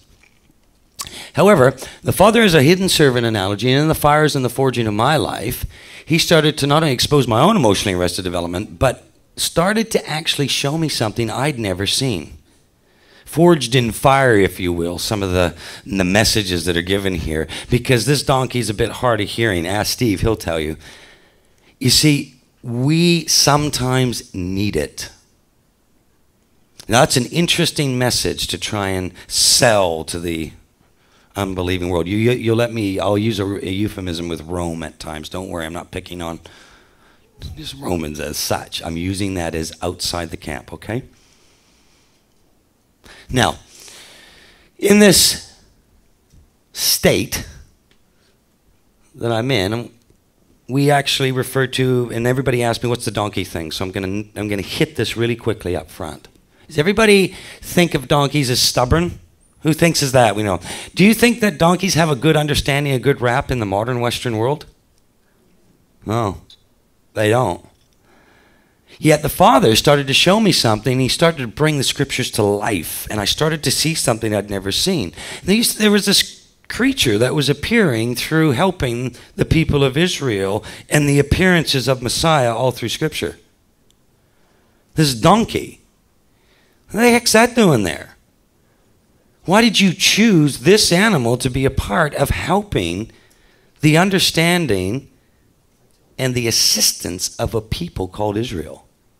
Does anybody think that's interesting? If the Creator created an animal and then put that animal in the midst of not only being associated directly with Him, doing very significant things, and having a donkey present. Does anybody think that there might be something interesting there? The Father just does things randomly. You see, I'm on a mission that we're not going to look at donkeys, because I call somebody a donkey, and people who know me long enough, they know that's a compliment. Because it really is. But in the Western world, that's not a compliment anymore, is it? Steve loves calling me a donkey because he thinks it's not a compliment. I just can't. It's just going to pop his bubble after today. No. Now, it is true that this animal is stubborn and self-preserving. Does anybody know any other creation of the Father's that might be stubborn and self-preserving? And dog lovers know it's not cats, right? Okay.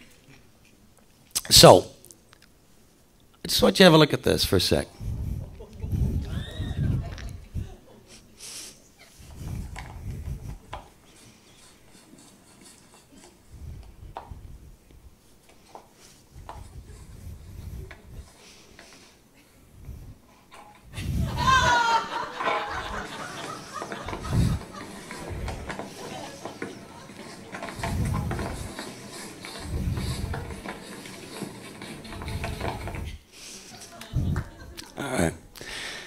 You know, sometimes someone may have gone before you, right? You see how he was pushing the others through? You can watch the others arguing. In today's modern world, we're doing this on keyboards and everything else. And somebody every once in a while is going to come along and go, you know what? Whoa, on down there. Just put it in. We like to pack. By the way, in saying that, how many volunteers have we got here today? Not the football team, whatever it is. How many volunteers we actually have? Interesting. I'll give you a hint. How many of the volunteers came through the Cumberland Gap? This is the history of this beautiful state. You see, there once was a time, right? And the reason why I raise this is, are we there for each other? Because you know there's some incredible history in this state for us to know.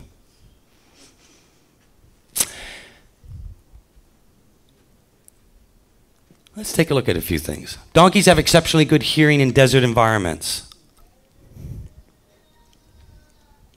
Donkeys are not easily startled and have a keen sense of curiosity. Do you know they actually won't retreat where a horse will? It's interesting. Anybody here ever had donkeys or owned donkeys? Nice. Donkeys will reason, then make decisions based on their safety.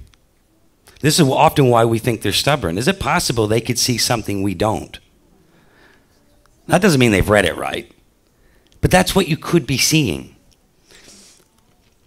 Very smart and loyal companions. Is anybody, did you really know this?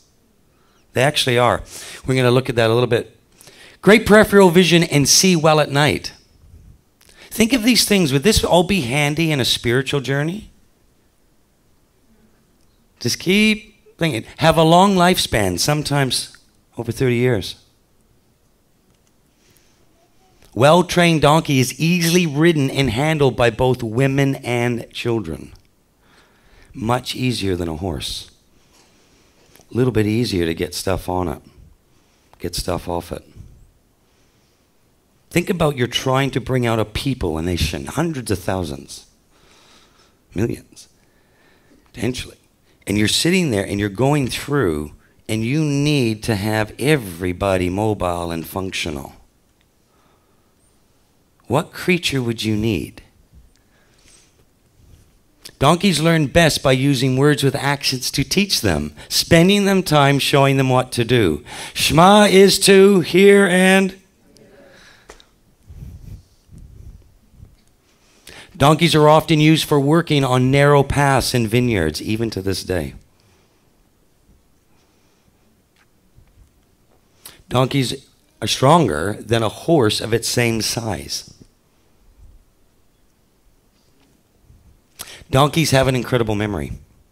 Incredible stuff. In fact, they've done studies where the animal is actually able to remember where it's going, even with changes in the landscape. Up to 25 years later, it's only walked the route once. Donkeys don't like being kept on their own. However, a single donkey will quite happily live with goats. That's actually true. I mean, what's the odds of that? 100% really, if you're the creator, I guess.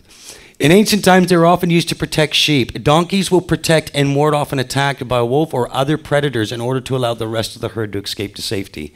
If you want to protect your herd, and they did this in your Bible, what they were using those donkeys for is to protect from predators, wolves. You wanted donkeys around. I'll tell you what, if you've ever actually seen footage of a donkey seriously protecting something that it's actually put around, the footing's too disturbing to show you what it will do to that creature. They don't play around. Manning, who I think it was Manning, had it in a statement often used, don't mistake my kindness for weakness. I have no time for wolves. None. Now, somebody struggling and having a different opinion and working through matters of their faith, I got all the time in the world for. That's discipleship. How are you going to know a wolf?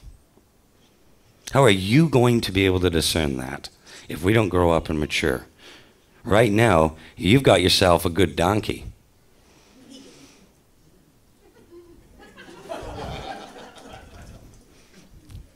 Rabbi Donkey.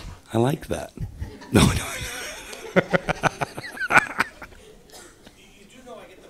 I know. I'm just enjoying it while I can, all right? I know it all comes to an end soon enough. This is the one chance I get, right? He's not having any more guest speakers after this. So. Donkeys in a herd will groom and look after each other. Ooh, some overtones. Think Galatians 6. Ancient evidence of these animals being buried with their masters in the Hebrew culture. Whoa. What kind of esteem would an animal have to be buried with it? You walk 30 years and appreciate what that animal got you through. Does anybody think that's pretty high respect?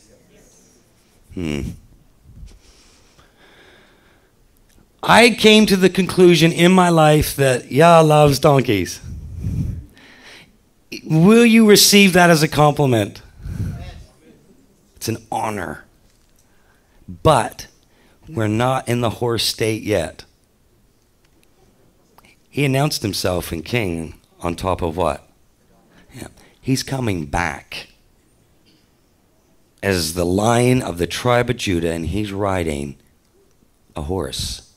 Is it possible that we were seeing a picture of the groom and the bride while they're both sharing the fallen state 2,000 years ago, announcing themselves? Is it possible that we're going to see the glorified state of them together? What are we actually seeing in Scripture? We're not going to be donkeys state all the time.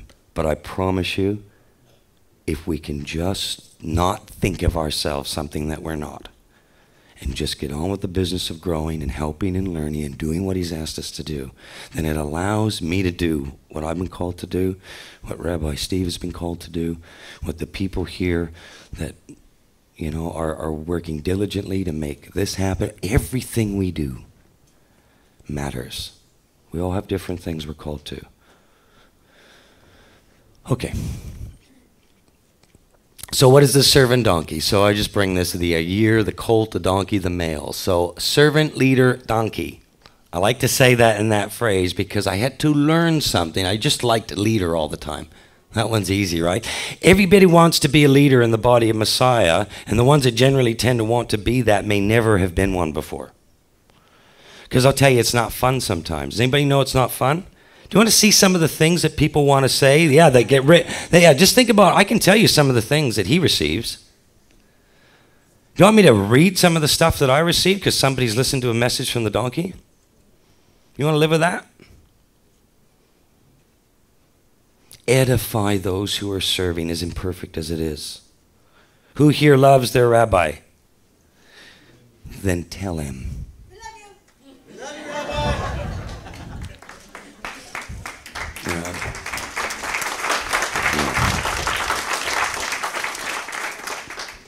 Nagid, a leader, a ruler, a prince, ibid, slave servant, slave servant. So you're really sort of seeing this. Okay, yes, it's a donkey, but it's a leader. Okay? And it's serving. Okay? It's maturing, it's growing, it's able to. You try and pack your tents and whatever else they needed to keep moving. When the Father says you're going to move, you try packing up a cat with that stuff. Okay. Why does everybody want to have the position? I mean, I don't like herding cats. They go everywhere. You know, we need to actually become this thing he wants us to be. So those that are helping and helping each other along the way is going to become pleasing in our Father's eyes. I am seeing a lot of stuff right now out there in the body right now that is just terrifyingly ridiculous. It's hurting his people. Let's not be a part of this. So my questions to the Father was, well, how can we do this? Now I've got here Hasatan's greatest tricks. We've got some really interesting, and this is just my way of saying, who's the author of confusion? Hasatan. Okay, so we've got this whole image that's been based around something in this whole Christian journey, and in a lot of people's mind, this is what Messiah has become. It's been sown, it's been, okay? And Steve and I do very disturbing teachings around the false Messiah. Israel's been guilty of something over the thousands and thousands of years as a people, making him in their own. Okay, here is the final combination of something. There's something going on right now, hiding, our true identity. Who and what is Israel? You gain. I don't need to labor this because you are being given food. Good food. He's in the true gospel. Is this about a house restored and a marriage covenant? Or are we just going to make this about, I get my get out of hell card free because God plans on torturing me forever? Because that's why he created me, right? The gospel that's being preached right now around the world is sick. It's grotesque and it does not represent our Father. I don't know how this became what it did, other than Hasatan's pretty good at his job. But the Ruach is going to convict us of missing the mark. And we're going to see things that we need to see. Disguised our true enemy. So what is the real spiritual battle? We don't need to get into all of this, but all of this has created a whole bunch of noise. I have a little quote here by Albert Einstein that I really believe is a truth. When the solution is simple, Yah is answering. This is one of the greatest minds we have known in modern history. Now think about this. Is it just possible that the author of confusion is complicating everything? Do you know, I spend as a teacher so much of my time trying to unravel the complicated mess, just so I can explain to somebody, because they're fighting all this stuff in their head. They got all this stuff in their head, and you're actually saying something quite simple. It's just right here. And they're like, no, it can't be, it can't be. Yes, it is. You just don't want to listen to it. You don't want to read it. Let's be honest with what the problem is. Anybody experience that? Don't we love his word and his truth when it's just, man, it's giving us what we need or helping us or the wisdom or whatever? Isn't that wonderful when we experience that from the word? How about when it's actually correcting and reproofing us? Who loves that? Oh, you liars. That is not true. All right. Do we appreciate correction? Yeah. You see, if we start to mature, we'll start to realize that he reproves and chastens that whom he loves. Yah loves donkeys. So we're going to experience this, right? It's a good thing, but doesn't mean we necessarily like it. And when Rabbi Steve corrects me, I'm not, I'm there on the video going, no. But this is what happens. It's okay, and you're going to do this with each other. Work it through, but do we have a safe place to do this? I believe something's been taken away from us. In 2 Corinthians 1:12, for our rejoicing is this, the testimony of our conscience, that in simplicity and sincerity, not with fleshly wisdom, by the grace of Elohim, we have our conversation in the world, and more abundantly to who? That's right, each other. So why are we going to complicate this? Because somebody's teaching us to do it. In 2 Corinthians 11:3, the example being made here went right to the deception of the garden. But I fear lest by any means the serpent deceived Eve through his subtlety, so that your mind should be corrupted from the simplicity that is in Messiah. Do you mean this whole thing's going to be about adding, taking away, imagination, building a whole bunch of Talmud? And when I say Talmud, we're not just going to pick on Jewish Talmud. Does anybody know there's lots of Christian Talmud out there? Yeah. Teachings and precepts of men. This is sitting on both sides. Is all Talmud bad? No. There's actually some good teachings and precepts, right? So we've got to just understand, though, that every man is who's true in all of this? Yeah. Let Yah be true and every man a liar. You see, we need to know that a desperately wicked heart that's doing this is building on his truth. Now, I'd suggest to you something called sanctification is going to play a major role whether it produces good or bad Talmud. I'm producing Talmud right now. Do you understand that? Yeah. So if I just want to be against Talmud, well then we better shut that live stream off. The question is my Talmud reflecting his truth? That's the issue here. And what I'm saying is the warning from both sides of the river, okay, is it sits. There is some pretty nasty Babylonian stuff on this side of the riverbank, the Christian journey and whatnot, and there's some pretty nasty Babylonian Talmud on the Judeo-Messianic Hebrew root side. Does anybody know that I don't like labels? I don't accept them. Oh, you're Messianic. No, I'm not. Oh, you're Hebrew roots. No, I'm not. Oh, you're Jewish. No, I'm not. Oh, you're Christian. No, I'm not.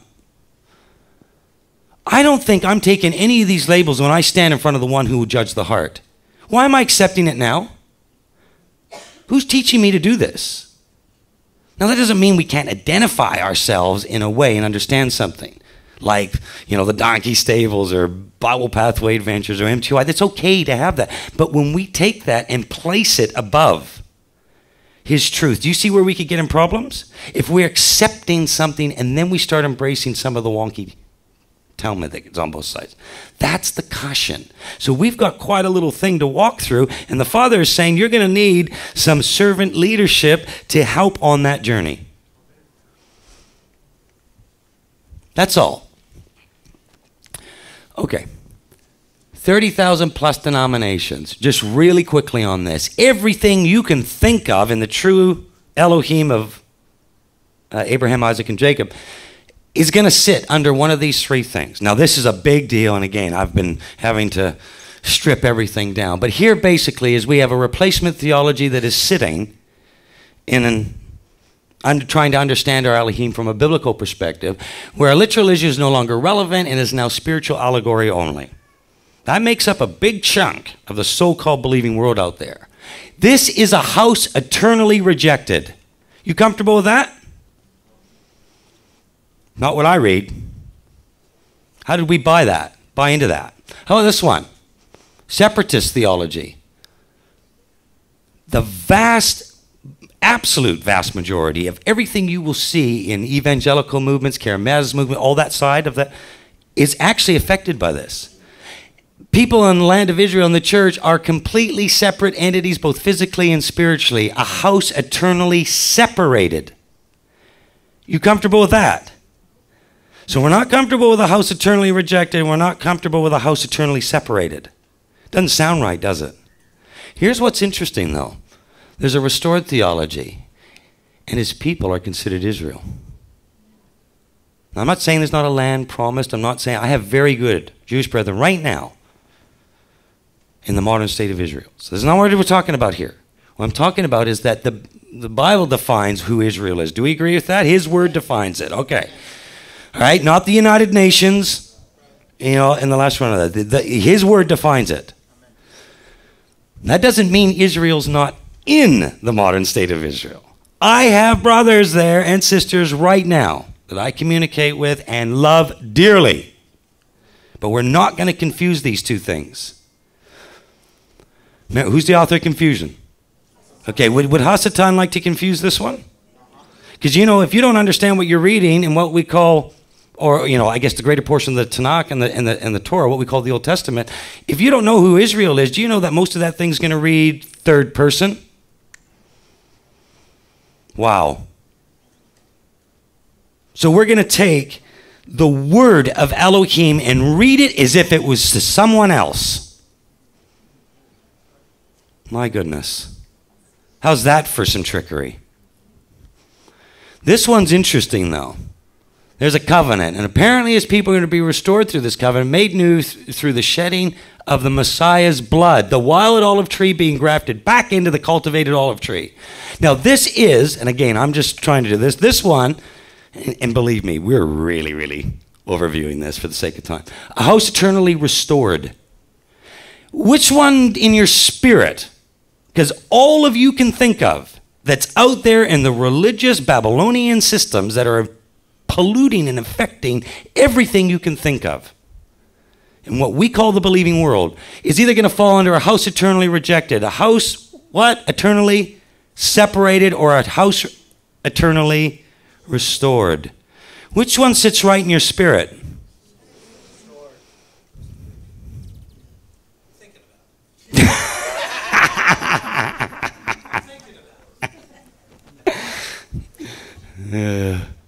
Okay. These are the things that I encourage you to do and I encourage others to do. You don't have to agree with everything the donkey says. And that's okay. All right? You have to agree with everything Rabbi says, but not the donkey. Okay. All right, you said all this. All right. These are the things. Please do them. Do them with each other. Stop arguing. Help each other through that one.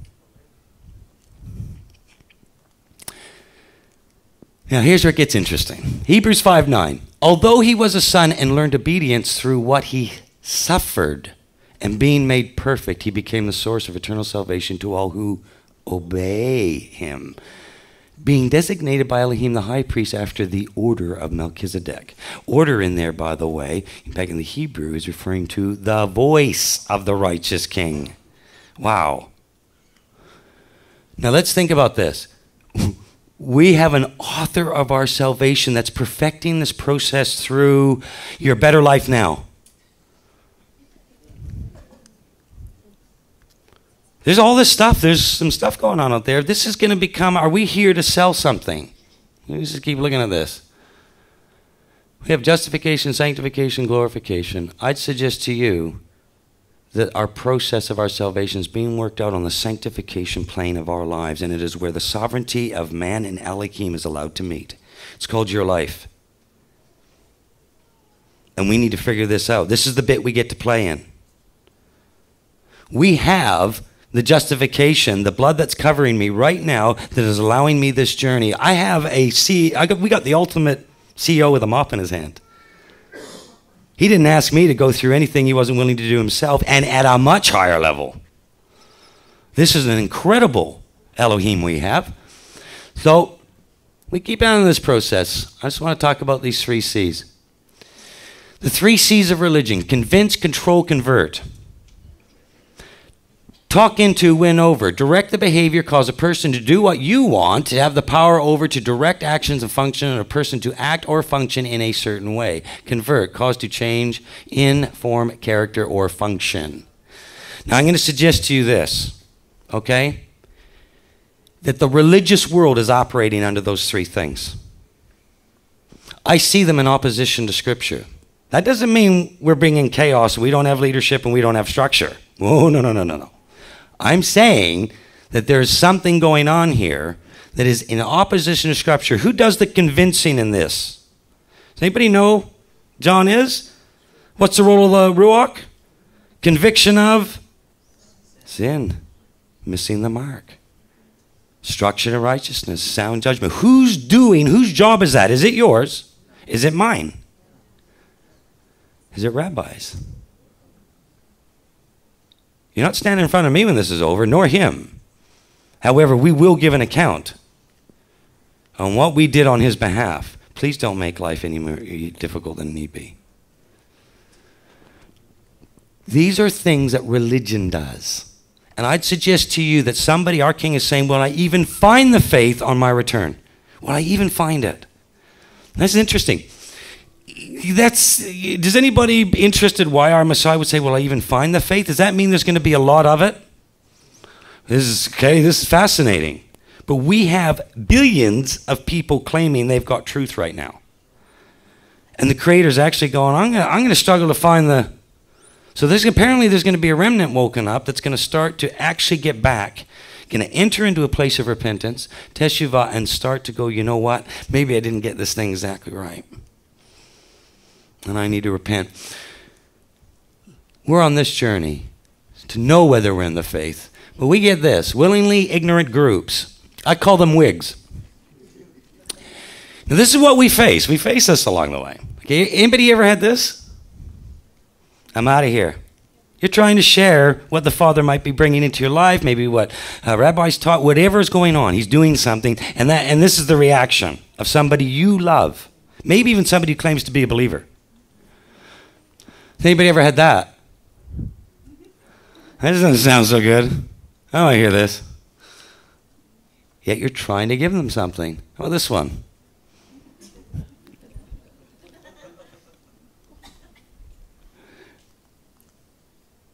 How about that one? Well, interesting. How about this one? How about that one? See, we're going to face this environment. But the angle I'm going to ask you to listen to, do you know that this is all in a believing context? Oh, you don't get to blame Rome, those outside the camp. This is us. Are we doing this to each other?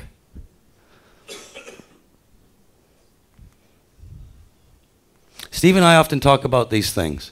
There's Steve and I. No, I'm just kidding. We're both trying to get in here as best we can. But this is what I'm seeing. I'm right, you're wrong, all this kind of rubbish. Do you know, when I started to get in the river stubbornly, I started to realize, my goodness, I need to repent. I've got a lot of leaven in the house. The Moedim, the week of unleavened. Oh, and we get the leaven out and it's what? Packed away for the next day? What happens to that leaven? It's burned. I counsel you to buy gold from me, refined in the fire. The fires of our lives. Think about this. What is the purpose of it? Could it possibly be to get rid of the leaven in our lives? Is it possible we've learned a lot of stuff that needs to go? So I'm suggesting we get in the river and help each other swim. I believe this is what they're doing. Look at this. We can take the flying fox. Anybody hear the flying fox before? I know some of you here that walk with some of the teachings, or if you've heard my teachings, this is nothing new to you, but you're going to have to listen to it again. Does she look unhappy? No. Wait. I now know the truth. I've arrived. I'm on the flying fox. Only to arrive on the other side of the river thinking that it's all good. And guess what can happen? You could actually pick up a whole bunch of new Talmudic stuff that's not lining up with truth and still not gotten rid of the old stuff. Do we have less or more chance or propensity for division and argument in the body with that occurring? Let's not take the flying fox. Let's get off these hamster wheels. You know, I watch people focus. I'm not going to go into that too much, but here I've got a picture of a car. Now think about this. They hit a telephone. Anybody see a car hit a telephone pole? How big's the gap on either side of that pole? How'd they hit it? What's going on? What were they focused on? Do you know I've done professional driving course. You know what they say? Focus on where you want to go. I'd say to you, that unless that's where they wanted to go, I hope not. But I'd say to you they were focused on don't hit the telephone pole, don't hit the telephone pole, smash. We can do this, can't we? Maybe that's what their view looked like. The struggles of your life. It's not so hard to hit it now, is it? You see, think about the perspective of what we're dealing with. Is your focus on him and his ways? More of him is less of? Yeah. Not less of me is more of him. We've been duped into something, not to follow his ways, but to get into the 3 C's of religion and make it all about me. And it's selfish. It's not focused on him, and he knows the state you're in. Let's keep going, keep looking at his ways, and watch him clean up your life. You think you can do it? I thought I could do it. Failed. I'm going to let him do it. Sell the wheel. Get off this thing. But again, people say, how can I do it? How can I come out of her? This Babylonian influence, if anybody's heard my teaching, if not, go and listen to Mystery Babylon and Spiritual Babylon and things. I talk about it in great detail. The point I'm making here is I don't know anything that's not affected. And there can't be 1,000 truths and 30,000 truths and whatever amount of truths. There's only one truth, right? So we need to work together to get there and to find it. Everything's being infected. I call them spiritually transmitted diseases, or STDs. We've all been collecting them. Nice, isn't it? Hey, don't get me wrong. This is the Father's way. Who talks about whore of Babylon? Prostitute. Okay, is this... You want to take this up, you take it up with him. This is his examples. How about this one? This all leads to spiritually arrested development. Remember we talked about emotionally arrested development? Do you know that we can experience spiritually arrested development if we don't learn to grow and deal with this? And that's just sad. Okay? This is the state we get in. The narrow gate. Thlebo. Affect, crushing, suffering, tribulation. Let's now read Matthew 7, 13, 14. Enter in by the narrow gate. Whoa, whoa. Enter in by your what? Wow. Your affliction, your crushing. For the gate is wide and the way is easy that leads to destruction, second death. And those who enter in it are many. For the gate is narrow and the way is hard that leads to life, and those who find it are few. Now I want to say something. Is that an easy sell gospel? It isn't, is it? This is not an easy sell gospel. So we're not going to go. You imagine having that, right? Steve, next year has the, come to the suffering conference.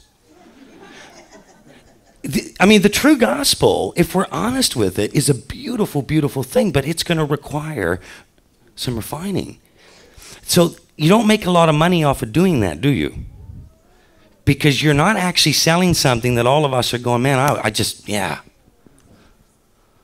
So this is a process which I believe our Messiah knew to pattern. He knew to pattern this. He said, you know what? I know the state you're in. I'm going to come and model something, and it's to help you through this because, by the way, donkey, you're not going to do this willingly. What are donkeys? Stubborn and self-preserving. I like self. Every morning I get up, guess who I wash? Guess who I feed? So do you. Now, we have times when we're not happy with ourselves. That's very different. The issue is self-sovereignty. I've been on the throne of my life, and the issue is am I learning to get off it? Because the moment I learn to get off the throne of my life, I might be kneeling before the throne. This is an interesting journey. I know you get lots of that. Author of our salvation. For it was fitting for him and who by all things, how many things? All. Bring in many sons to glory, should make the founder of their salvation perfect through suffering. In something as a child, and I grew up, and I had a job. And in my job, my job at 11 years old, between 11 and 12, was to take sprinklers and move them through the orchards. I grew up in a very beautiful area of Western Canada, and the orchards there, many apple trees and peaches and cherries and things like that. And so I had a job making some spare money to, because Mom said, well, you're not getting any unless you go out and work, so that was it. So if I wanted spare money, that was it. I'd go out and do it. And so I got myself this job, and I would move the sprinklers in the orchard. That was my job. Now, what was interesting about this is I didn't like my job a lot of times. You get up and, you're sitting there and you're moving these, and at that time, like, you have to move pipes and unhook them and do this, and I'm dragging them through the orchard, whinging and whining and doing all sorts of things, and I'm going through, and eventually I'd make it through the orchard. It was the greatest moment of the afternoon. I'm out of there. I'm running to jump on my bike and go down for a swim or, catch up with friends, whatever. But I would be going through this day after day after day after day. And I look back now what the Father was doing. At the time, I'm just oblivious to everything. But in the fires of my life, he started to show me something. Even a memory like that, I'll bet you'll have them for your life. I'm just sharing with you mine. But it seemed to have an amazing relationship to what I would eventually come to learn in this process of discipleship. You know what I did with these pipes? I tended to them. I didn't plant this. I didn't create the seed that created that tree. Nor the soil it was in, nor the fruit that would come from it, nor the water it was being given. I was purely tending the orchard. I was a vessel and being included. So when the fruit, and it would come in abundance, and all this fruit's there, and I used to think, wow, look at how well I've done, little 12-year-old. Look at all the fruit. I'm awesome. Now I look back, and I go, you didn't do anything. You just obeyed the orchardist. Move the sprinkler here. Do it again here, here, here, here. And guess what? If you keep doing and listening to my instructions, not only will you get paid, but some good stuff's going to happen. And it's got nothing to do with you, except you listening to me. Now, this is fascinating. I am working this through, and in the fires of my life, I'm going, oh my goodness. Was I taking credit for something that was never mine? How successful would I have been if I'd stood at that tree and went, grow fruit? Didn't listen to the orchardist, didn't move the sprinklers, didn't do it, just grow fruit. Magic, poof. Who thinks there would have been a big crop? Sometimes when I'm misunderstood, or maybe rabbis misunderstood, or you're misunderstood, whatever it might be, sometimes there's a reason we say what we say for a reason. And it doesn't always sound good, does it? But know this, there's a reason, at least as best as we understand it at that time, and don't worry, he'll get around to correcting and reproofing us too. Galatians 6:1-3. Brothers, if anyone is caught in any transgression, you who are spiritual should restore him in a spirit of gentleness. Keep watch on yourselves, lest who be tempted. So when you think you're getting all high and mighty, and somebody's going through a fire, I'll tell you what, by the way, when the person's in the fire, a true crushing from the Father, you're actually the one that's in greater spiritual danger, just so you know. Because this person is in a true place of repentance and a contrite heart before the Father, the enemy's not getting anywhere near that. So while you're sitting there feeling sorry for your brother or sister who's in a crushing, oh, by the way, Scripture's telling you that you not be tempted. How about Gethsemane? What did Yeshua say to them? He didn't say, get up, please don't, you know what I'm going through. What did he say? Get up and pray that you not be. Interesting. He wasn't the one that was anywhere near the deception of Hasatan at that point, but these three sleeping that were the closest to him in his Talmudim, they were. You see, we got to get this the right way around and how this works, because our salvation is going to be made perfect through our, and let him determine it. You don't get to do that. Wouldn't you love to do that? Okay, I give this. You suffer this way. He knows what he's doing. We don't. Matthew 28:19. And Yeshua came and said to them, all authority in heaven and on earth has been given to him. Go therefore and make disciples of all nations, baptize them in the name of the Father and of the Son and of the Ruach, teaching them to observe all things I have commanded you. If you love him, you will obey his. That's right. See, and behold, I am with you always, even to the end of the age. Now, this is fascinating. We may be getting close to the end of this age, but we're not here to be playing those games. But our time is running out, whether we are or we're not, because we are fallen flesh, and we are sentenced to die but once. It's going to happen. So we're in this place right now, so we don't get out of it. Now, let's think about this. I was sitting there in the fires and the crushings of my life going, wait a minute, there's a 200-year period since the resurrection of who I believe was my Messiah, and I'm looking at it to when Catholicism started coming in, and I can't find anybody in the believing world talking about these 200 years. I'm struggling to find it in the history books. I'm struggling to find it in the education systems, and I'm struggling to find it everywhere. Oh, by the way, I'm looking at the believing world trying to find out where discipleship was being taught. I can see everything else there is, but you know, where is discipleship? Yeshua patterned this. At least, arguably, 70 weeks or over a 3-year period of ministry where he is patterning. Does anybody know of any more time he spent on than doing that? Try and think of any single event he spent more time patterning, doing. All of history is recorded in Scripture. Does anybody think he might have given some priority to something? I couldn't find it. Now, would you find that interesting? The period that was most affected by what he patterned, I can't find in the religious systems and the educational system. The thing that he actually patterned, I can't find being passed on, and his instruction was teaching him to observe all that I have, and I'm supposed to do this through a discipling process. I can't find it. Does anybody think that's kind of strange? This was his commandment. He didn't say go out and save the world, did he? Go out and make disciples of nations, because apparently we were going to become a witness, a light that people were going to be attracted to, or not. But when you've got to convince, control, convert, we call them crusades. We call them all of these things. When you've got to do these things, whose job are we stealing? And we're taking something on our own shoulders, and we're not seeing some very good fruit as a result of this, are we? How about we get back to the business of actually learning to walk and love one another? Wouldn't that be, and in fact, I'd say to you, your Messiah instructed you to do so. So you can explain it to him if you don't want to get into that. You want to spend your time arguing, keyboard warrior? Waste your life doing that. It's your choice, but I promise you, that doesn't put fruit on those trees.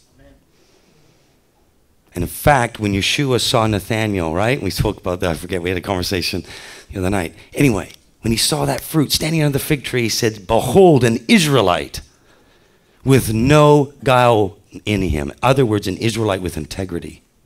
Wow. And this is being spotted underneath the fig tree. Do you think that's a coincidence that he's making that statement? He's calling Nathanael an Israelite. Get around this. Why would he do that? Was he maybe saying this is the fruit I'm looking for? Just saying. You go look. Ephesians 4:13-15. Till we come into the unity of the faith, the knowledge of the Son of Elohim, to a perfect man, to measure the stature and the fullness of Messiah. That we are no more children. What were we? Children in shape? Yeah. Tossed to and fro and carried about by every wind of doctrine. By the sleight of who? Oh, you mean it's not the devil? Ooh, is this maybe pointing to Talmud? Be very careful what this is saying. Tossed to and fro, carried about every wind by sleight of men, cunning craftiness, where they lie in wait to deceive. Wow. And this is happening if we stay in this state, children. I think we want to grow up. I think we want to be in an environment that's going to feed us. But speaking the truth in love may grow up into him in all things, which is the head Messiah. that people would start to see Messiah in us. And given to that process is a fivefold. But I'll tell you, we got some usurping going on in the body. I can't get into this today. But I'll tell you, leaders are sometimes some of the greatest, or can be often very responsible for usurping within the whole structure of the body. Men over other leaders. Women over the men. Children over the parents. If we don't start getting this order and this design right, we could get ourselves in trouble, because it's not going to work any other way. There's a reason why we are given certain things. Ephesians 4:11-12 tells us, and he gave us some as apostles, some as prophets, some as evangelists, some as shepherds, some as teachers. Now look at this. For the what job? Oh, is it? We just know that the perfection was going to have what involved with it? Was it going to have some persecution? Oh, think about what these people are going to have to do. If they serve, if they truly serve, servant leaders in the body, they're going to be experiencing people around them that are being perfected, and it's going to include some suffering. You want to be a servant leader now? Do you really want to know what my life looks like on certain times and certain fronts? How about Rabbi Steve? You want this? Love him. Let him do what he's been called to do. And those that are called into this place, do not do it. You know, in fact, when we look at this, we might not have a pyramidal structure, but there is leadership. There is structure. And they are placed amongst the sheep for a reason. And be thankful you have a true fivefold in this fellowship, in this ministry.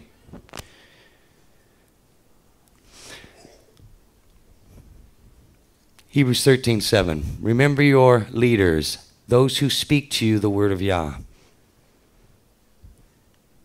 Wow. Do you have one that speaks to you the word of Yah? Do you know that most of these characters, you see them out there, they don't even open their Bibles. Or they don't even reference it. I don't even know what they're doing, to be honest, half the time. But you listen to the teachings that will come from the true fivefold, and you're going to start to hear the word of Yah. Amen? Now, consider the outcome of their way of life and imitate their faith. It doesn't mean consider how much you can righteously judge them and how imperfect they are in the flesh. This is where I'm going to get a little tough, okay? It does not mean that. Think very carefully what you're doing when you're running around, hopscotching around, going, I don't like what I've heard here. I'm going to go to this ministry. I'm going to listen to this teacher. I'm going to do that. Rabbi said something I don't like. I'm going to go here. Whatever. This will lead to folly. I promise you. Because the issue is you're taking undealt with emotionally arrested development and a spiritually arrested development, and you're taking it where? Ever you go. Well, you can point the finger as you go out the door. Or you can learn to work through this and love each other. You can do it. You're here. How many people have traveled? How far have some of the people come here today? You got to get a bigger space, Steve, too, by the way. But I mean, how many people have done this? Because you are learning his way. There are so many people trapped, having their ears itched and tickled and every other imaginable weirdness that's going on out there, looking for somebody to itch their ears. In fact, they will heap upon themselves teachers who will itch their ears. Do you know who's demanding it? Oh, what are we going to do? Just blame the false evangelists and everything out there? Should we blame them? Because I can tell you right now, the word is saying they are demanding it. So as long as they're demanding it, are we going to produce these characters we see? So maybe we might want to work in a process that stops creating the demand. Do you see how this works? They are judgment exposing our folly. Oh, let's just shoot them. Does anybody think there's a mirror involved in this? See, if we see the mirror, isn't it be wonderful? I just keep blaming everybody else. How about I look in the mirror and start to realize that if I can grow up and I can help others to grow up and you can grow up spiritually, that all of a sudden the demand for these characters is going to wane.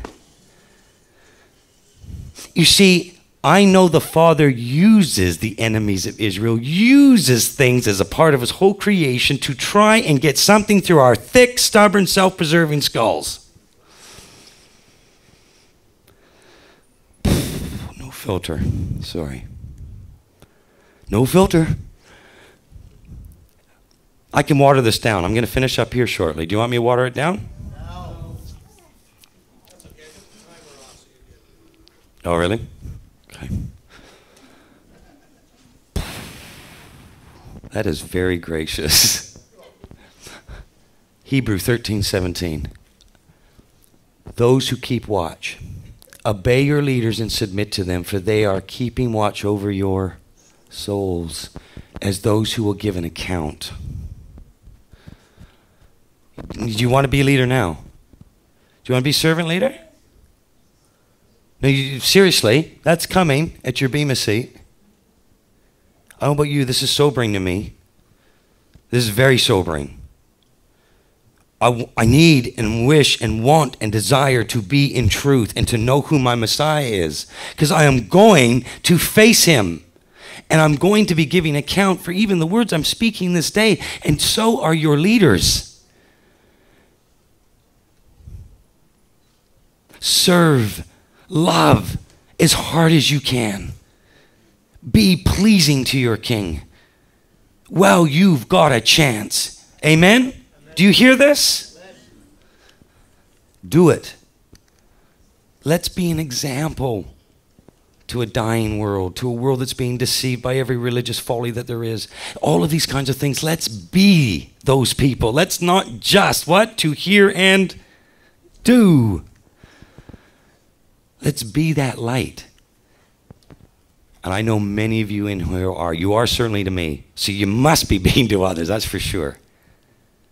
But I know I can improve wherever I am or think I am. Am I allowed to finish? Okay. So here we go. Now look at this. Let them do this with what? Joy. You've only ever seen joy on Rabbi Steve's face. Ouch. Ouch.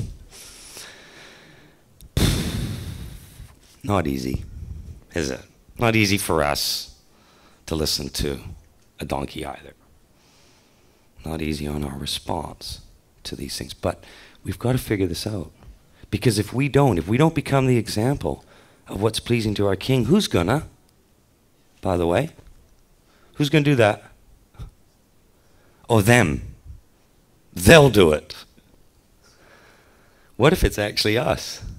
What if it's us that have to actually figure this out? And not with groaning, for what would that be of no advantage to you? So here's the warning that's coming from Paul. That, by the way, if you're not going to do this, by the way, this is not good for you. He already gets it. He's going, you're gonna, this is not good for you and your walk and your spiritual development and maturity. Because it's his way equals his truth equals his life. Ooh, remember the simplicity? Is it really that simple? I am the way, the truth, and the life. Isn't that just a glib little Sunday school statement? God is Christians. Is it really actually this simple? Powerfully deep. I didn't say his truth wasn't deep. But we are operating on a spectrum that is 1,000 miles wide and an inch deep, aren't we? And yet he's going, I'm going to get you into this. We're going to press you. We're going to get some oil out of you so that the Ruach's got something to light. And if the Ruach gets oil from the crushing of your lives and it actually can light the path, do you know that's not only lighting the path for your walk, it could be helping to light the path for...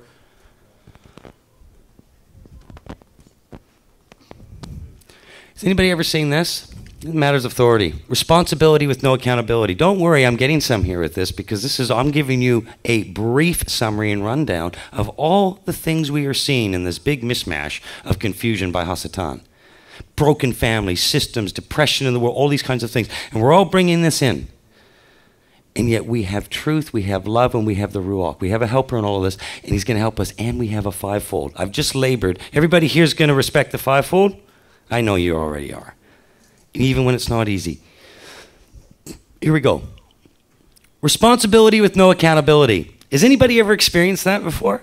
Somebody's making you responsible for something you were given, right? Oh, sorry, you're taking on responsibility and you actually have no accountability. You ever seen people do that? They shouldn't be there. This is happening all over the place. And this is a very difficult thing, especially for servant leaders to work with, because it's like, no, you're not ready, or you shouldn't be doing that, or whatnot. And then they get offended. Not because you can't get ready, not because you aren't going to be ready. Like, it's just, there's a call that has to be made. It's tantamount sometimes where, you know, the keys to the car, and your 10-year-old's going, look, I want to drive today. Mom, Dad. What do you give them the keys? No, you're a good parent, right? You're a good leader as that parent, caretaker. If you give them the keys, are you a good or bad parent? And if you give them the keys, could they hurt themselves and others? Does the child appreciate you're not going to let them drive that moment? No. See, there's a place where you have to do these things. You know it as parents. You know it in your own personal lives and the models that we have. You certainly, and it exists right throughout. There's just a spiritual version, which is, by the way, what's the weightier matter? Physical or? Yeah. So the physical is always teaching us something. When you see this playing out in the physical, just look at it and go, what's the Father teaching me? And you'll see it. I don't want to offend anyone. Does anyone know that? Who enjoys offending people? I don't. Nobody wants to offend somebody. You don't want to offend somebody, but sometimes you're going to have to say the truth. Do it with love, do it with respect, do it with care, do it with all of the things that we're told to do. But please, no, it's required.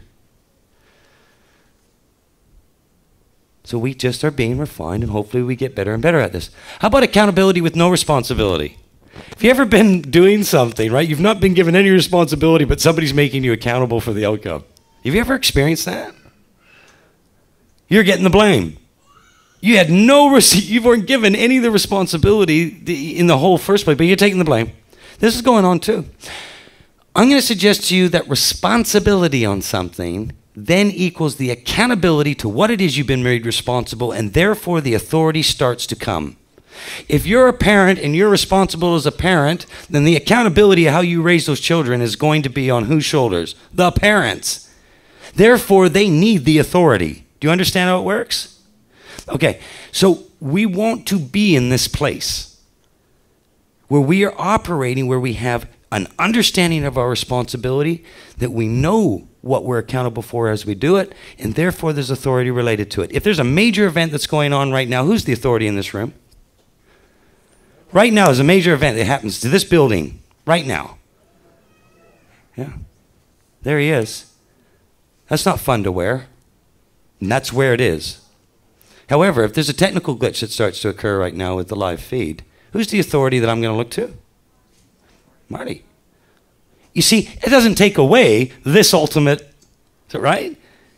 See, we just need to know that where you're given responsibility and you're going to receive accountability, you also must have the authority to carry it out. So we got to learn these kinds of principles and how it works as a body. Okay. What about my voice?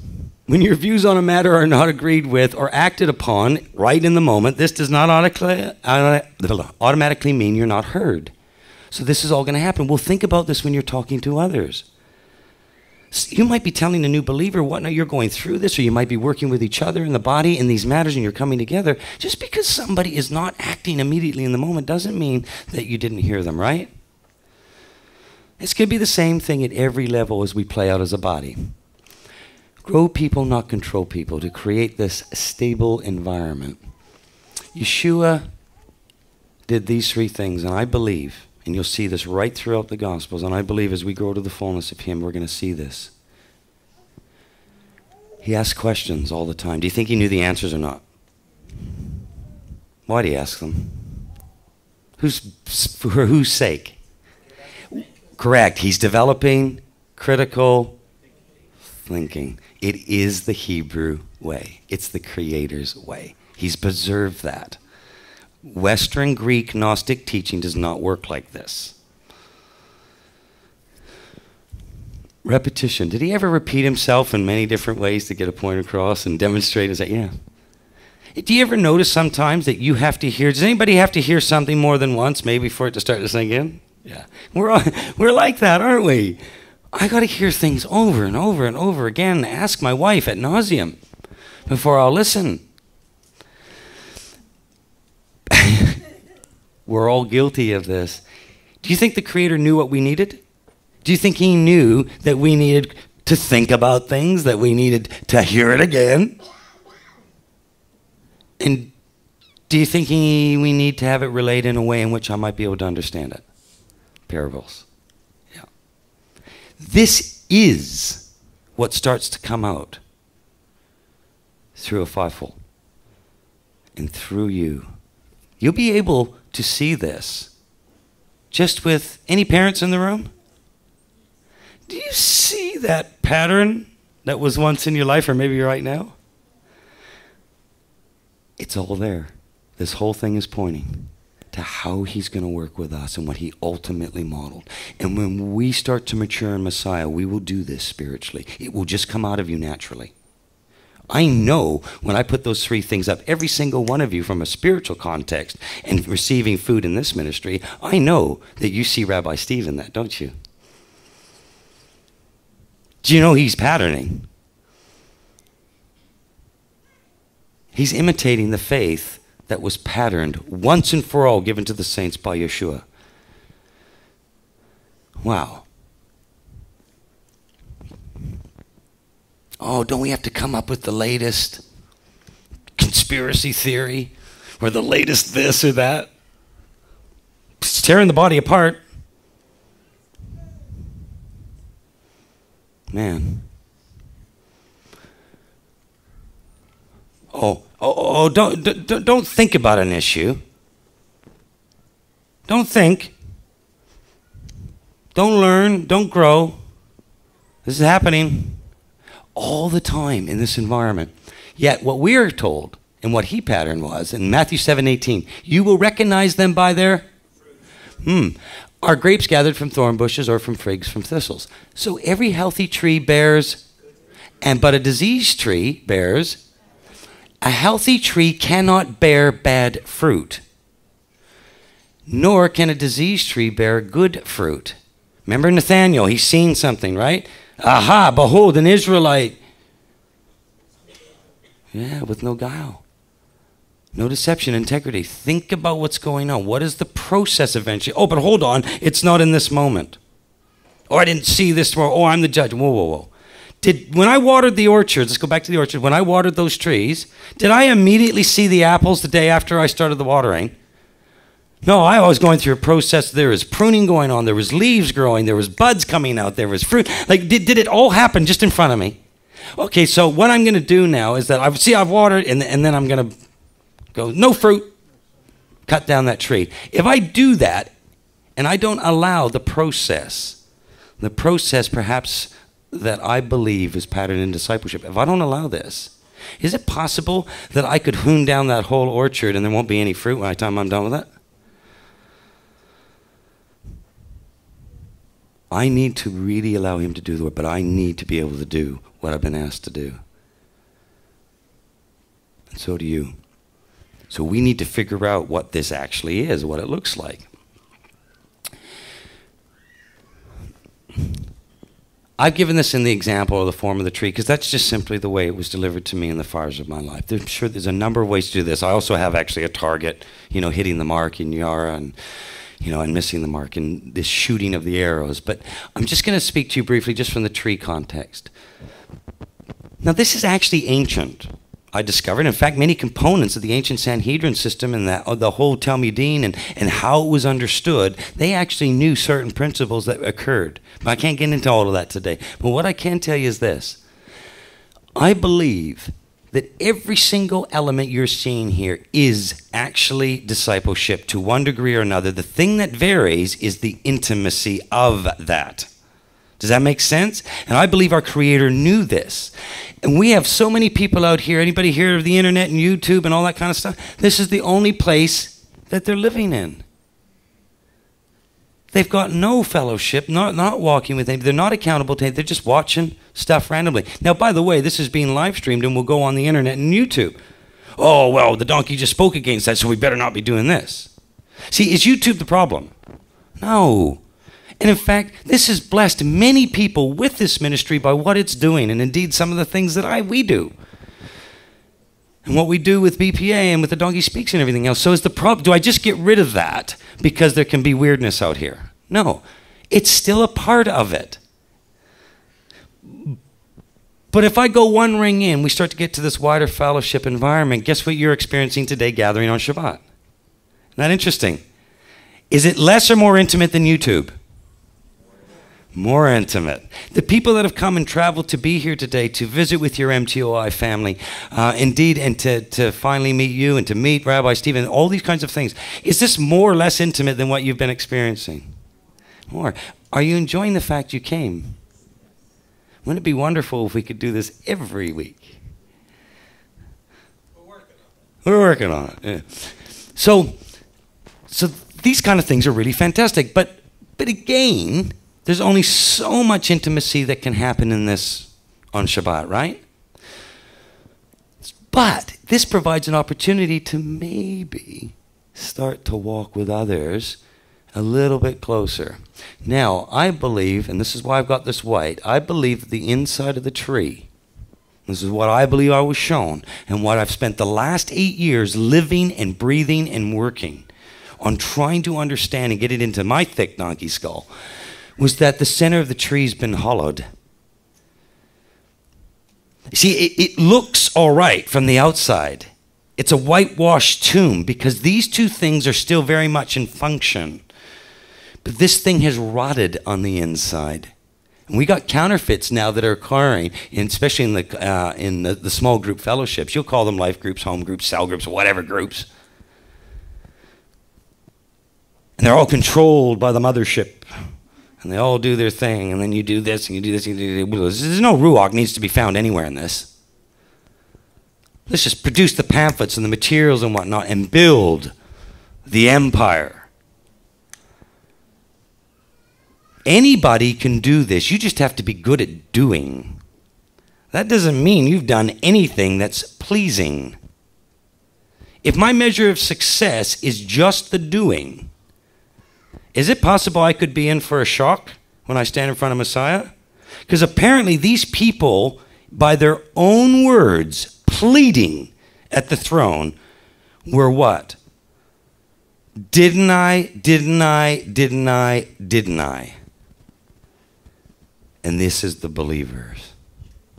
Wow. Let us not be in this space. So how does that happen? Well, I think he came down. He said, you know what? We're going to get you in. We're going to start to change these counterfeits. And what he was saying, but Chris, you need to live it. Oh, you're so busy being the guy, yapping at the front and being the leader and, all this kind of stuff. You've even given messages. Don't worry, I wasn't hearing voices in my head. I'm just giving you a summary of the journey in my heart. But you've even given messages on discipleship. And do you know what I was experiencing during the fires of my life? Where is it in your life?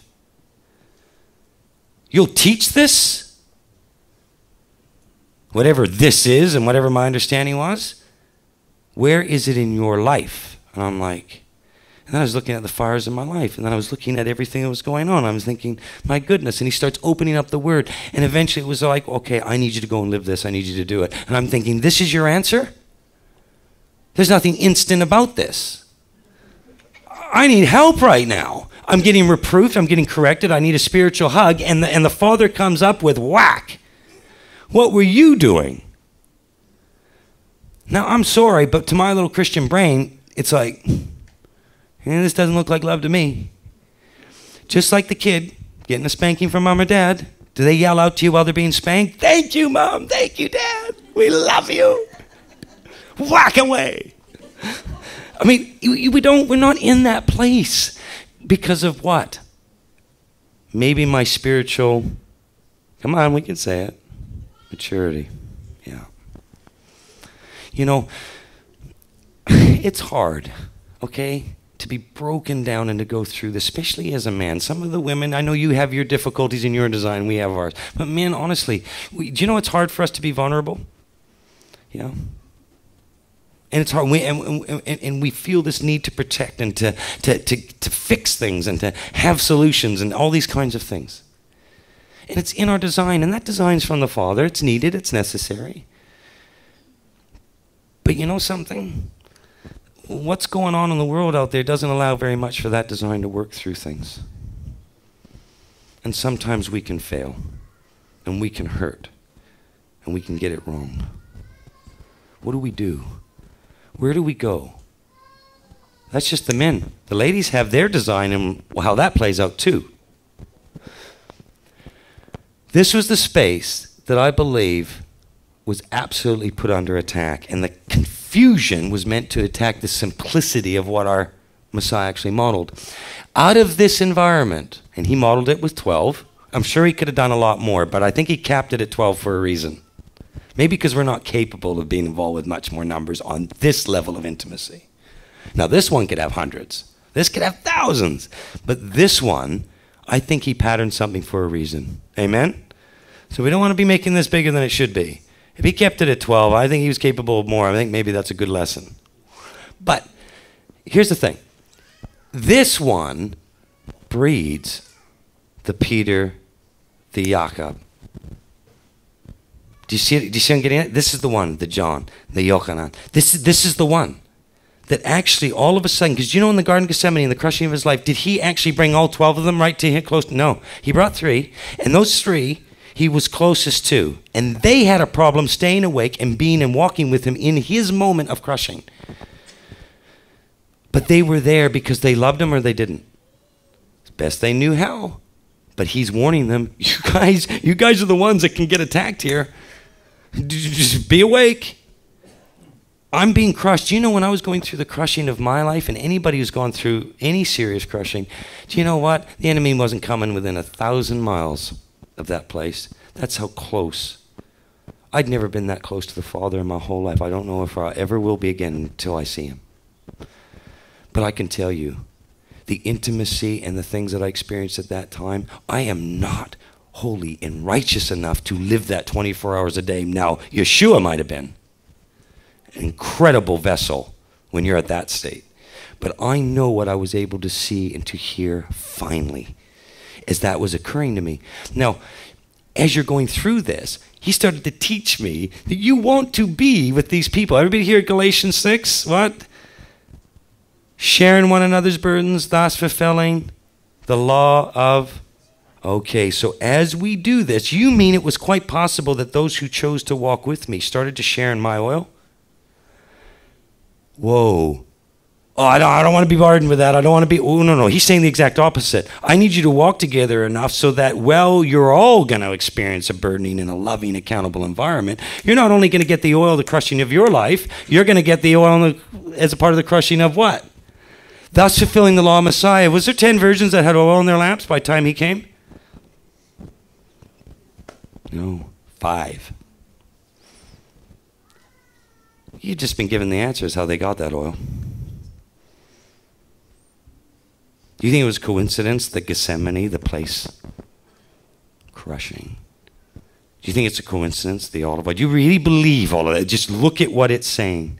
And I was going and the tears are running down my face and I'm going, Father, what's going on? And I had people that would desert me, betray me.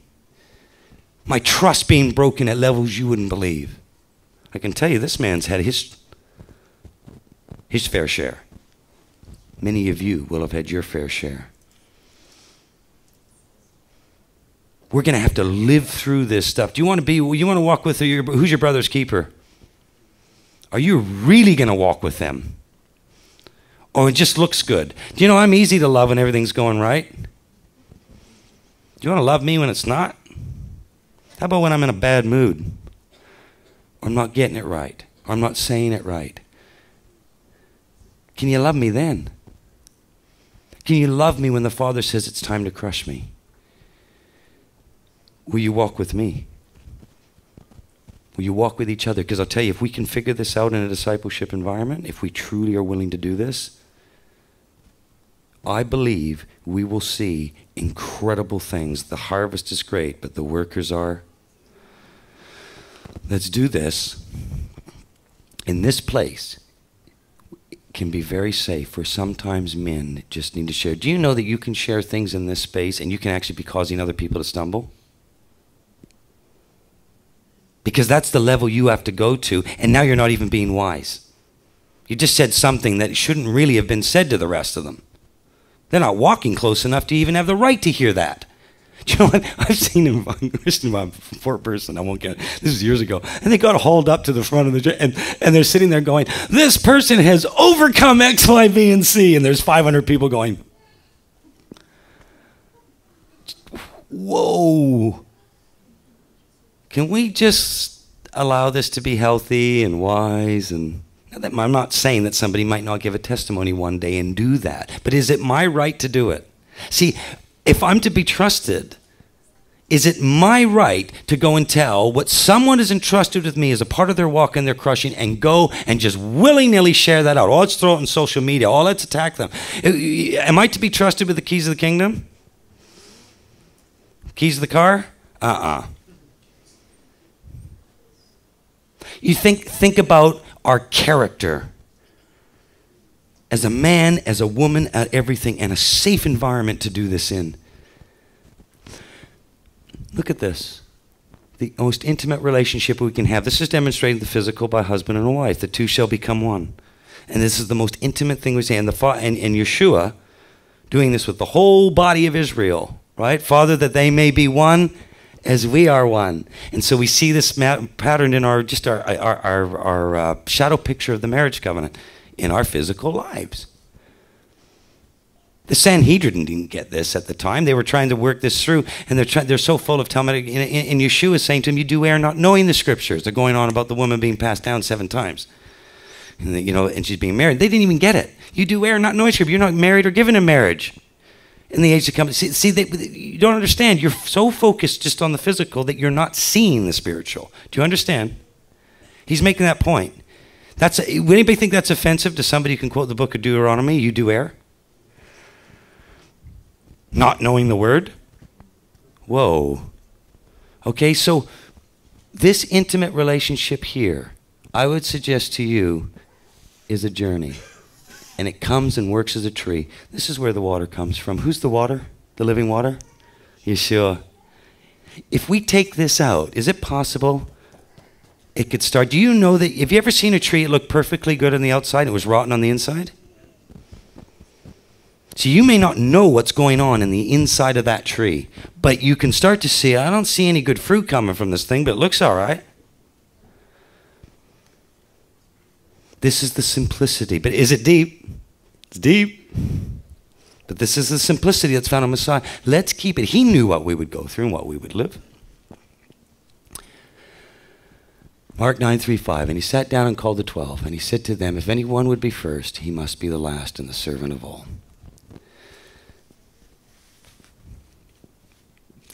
Let's reduce the noise. We're going to try and finish up here. I'm going to bring this to a close. Let's reduce the noise. The pattern and principles of Yeshua have not changed. Only the environment has. Do you think that our environment should dictate the pattern and the principles that our Creator, our Messiah, modeled? Why is that happening? Why does social media, all these things, all the environment give me a right to do it another way? No. Is it possible that these changing environments determine his pattern and principles, or should his pattern and principles determine what the environment looks like? Do you see which way should it look? I have no problem that Rome is acting like a bunch of buffoons right now out there. No problem. But we claim to know the truth, to have access to the truth, to walk in the light. We claim this. And we're acting the same way? Whoa. Because you know what? All the fingers and the things I'm seeing being pointed at Rome. Do you know I'm seeing that character and that behavior and those things inside the believing body, or claiming to be the believing body? So something's amiss here. How do we work this through? How do we even call it out in a healthy and wise manner and grow people? We need fellowship out issues before offense, deception can take root. This is a big one. We're not in an environment, we're trying to address often intimate issues, emotionally arrested development issues, and we're trying to address it on the wider rings. See how that doesn't work? But if I'm in an environment that is truly accountable, and truly trusting and safe environment that doesn't have subject to social media, that's not subject to, the Chinese whispers and all of this kind of stuff. Is it possible that my offense or my issue or the deception or whatever it is happening in a place that is safe? And you walk it out and you walk it through. Is there still going to be a fivefold required in that? Yes, it feeds directly to it. It's going to be a fivefold is required at every single level of this ring. It is called to serve it all. But this doesn't mean that it's supposed to be in some unhealthy environment or just stay in one particular level. This was the thing the Father was showing. If they do not take root and have ongoing accountability in a loving midrash environment. So if we do this, you actually can see people, sanctification, start to get off their throne. Because you know what? You know what children can do when they get sick with something that was bitter in their belly? What do? Do you know you get a bunch of guys together that are working through issues? You got vomit, spiritual vomit flying all over the place. Yeah, it's just going off the walls and everything else. And then we have to deal with this, or they start acting like little girls or whatever it might be, and you get all this stuff, and and the Father's going, look at this thing. Do you know, when I first was learning this, I couldn't believe it. I would come home some nights and go, Father, this surely can't be of you. That freak show I've just been a part of for the last 2 hours cannot be your way.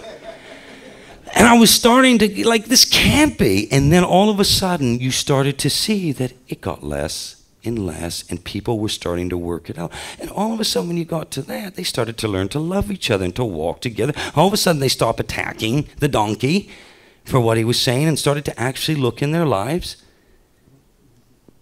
And all of a sudden, I started to see this pruning process and this tilling of the ground. And that very vomit was actually nutrients.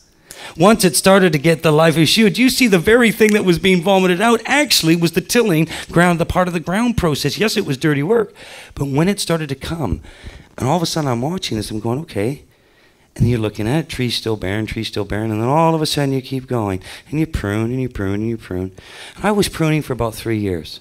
Interestingly enough, that's a biblical timing. And I started then to see something happen. I couldn't believe it. All of a sudden, the buds started to come out. And all of a sudden, the Father's going, stop pruning. You bashed them long enough. And all of a sudden, it started to happen. And do you know what I'm now getting a chance to enjoy? And this is no credit. Remember the little kid in the orchard? Did I have anything to do with the fruit? No. This is to His glory. But I am seeing men and women grow like I have never witnessed in my walk. I believe some of those, and we're on a process right now where we're trying to figure out what this could look like on a wider scale. Because last year the Father was encouraging me to take it further. And there's some people in this room that have been a part of the initial piloting stages of how we can look at this, bringing this stuff forward. And we're having discussions, my brother, Rabbi Stephen, we're having discussions right now. What can this look like? How can we make things look and work? Does anybody here want to be a part of getting back to the ancient past and being a part of discipleship in your lives? We can do this, but we must do it with structure and His ways and a respect for one another. It's not a free-for-all, but it's not a controlling mothership. So what is it? What is this river thing? So we got to work it through. And we're trying to understand this, but I'll tell you, there are some beautiful people here that have been a part of my journey over the last year in trying to understand the international discipleship stuff. And in the donkey stable, and this is where I'm going to finish up and leave you with a thought process. Where this thing has, these people, and they're here, some of them driven, have blessed and fed into my life. You've driven a long way to be here, some of you. You're part of MTOI ministry, yet you've been in a stable. Some of you. Others of you have been introduced and seen MTOI for the first time. Wow, a body again. Imagine that. But I'll tell you something. It wasn't just me giving something to you. There have been people blessed by this ministry that have been a part of what we're trying to figure out to say. And that was a part of the pruning and things that had gone years before it ever made it to that stable, and it's coming through and blessing me. Do you see? But we need to allow this environment to get it to such a place where the world looks in and goes, my goodness, they're not playing games anymore. I'm done with the games. 9 years ago, I literally was at the Father's. I'm done. I'm out of here. Not with my faith. I'm done trying to serve this thing because I either don't get it, I'm not worthy, or I'm just frustrated with it. Find someone else. I'm sick of it. I'm sick of the hypocrisy. I'm sick of the backstabbing. I'm sick of everything that's going on right now and every amount of weirdness you can think of. And then the unbelievers stand back and go, look at you, and we can't even see what we look like anymore. And then we have the nerve to blame them for not wanting to have a part of it. Like, what is going on here? My belief was this, and this is how simple it gets, okay? Curtis, stop walking alone. Do you know there are people that are lonely and disconnected from the body right now all over the world? I'm hearing from them all the time. I know Steve is too. Some of you have been there. Anybody here felt lonely and disconnected from the body as the Father's starting to bring some truth into your... Yeah. This is real. People are hurting, and they need a body to walk with. They don't need your self-righteous bashing. They need to see Messiah in you, to see his truth, to see his way, that they may experience his life. So how are we going to do this safely? Here's a stable. This is why, playing on the whole donkey thing, but I started to discover that, what it was that we were actually learning and doing. A structure for lodging, feeding of horses, donkeys, cattle, sheep, and goats, etc. Firm, solid, steady, secure, fixed, strong, fast, stout, sturdy, safe, moored, anchored, snuck down, immovable, well-built, well-constructed, substantial, very stable tent. What was the first thing being given to the house of Israel as they were going through? What was it called? Tabernacle. And then eventually started to receive what? The foundation of the solid temple. And then eventually it would be seen in his body. You see, we are getting this whole journey. Is it stable, though? Because everything along the way is about getting something in place that Yeshua patterned. Is it happening and being allowed to happen in an intimate place, yet still accountable to a fivefold or wider striker? Because it needs to be. So are we actually seeing this? Because just because we've seen a lot of abuse going on with, and some of the stuff we've seen, on the leadership side within certain facets of religion, doesn't mean the answer to this is it's a free-for-all and I hear from the Holy Spirit and do whatever I want. Anybody ever heard anyone like that? What does it look like after a while? It's a mess, and you're going to find that they're going to return to their, what does it say? The Bible says we return to our vomit. If we don't deal with this, if it's left untilled, if we don't get this discipled, we will return to it. And instead of that vomiting, nurturing the soil and allowing a good and healthy tree to come up, the dog eats it again and it is gone, and nothing is nurturing that soil, and the dog is sick and anemic because it's not being fed anymore. It's only regurgitating and re-eating the same stuff over and over and over again. And it will die. And this is the stuff that we are seeing go on out there, and my heart's breaking. I believe not even a billionth, quintrillionth, I don't even think you could measure it, of what our Messiah would be looking at. Remember the thing at the beginning. Do we want to be pleasing in him? So let's figure it out. Let's work this fully through together. I want to take you. We're told to go and make disciples. Biblical discipleship missing from the body. Safe and protected environments for everyone, front and back. Remember this. I'm about to show you an image. Do you know we're seeing the disturbing feminization of men? Yeah, as a result of all of this. Increasing lack of respect for men. You see usurping by women. Does anybody see usurping by women going on right now? Well, it's happening. This is not healthy. However, I'm also seeing an alarming lack of cherishing for women. Do you know that if we don't see the designs, the nurturing, the protective designs, learning to operate so that with the shadow picture of this being in the flesh, do you know this is going to harm the body? The greatest thing, ladies, you can give to a man, remember this, is respect. To know that he's valued and respected. And men, the greatest thing you can give to the women is to know they're valued and cherished. We were supposed to be the example of this.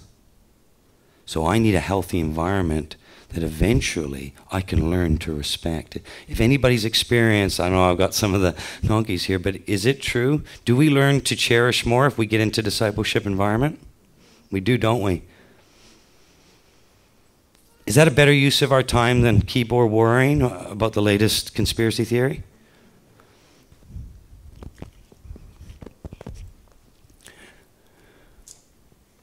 Accountable place for any type of doctrinal discussion, because they're going to happen whether you want them or not. But I'll tell you something, they start happening less and less as people mature and mature. Because all of a sudden they're not so willing to come up with what they think they know when you got a bunch of other people that are growing up around you with some a bit of accountability and you don't get to run away.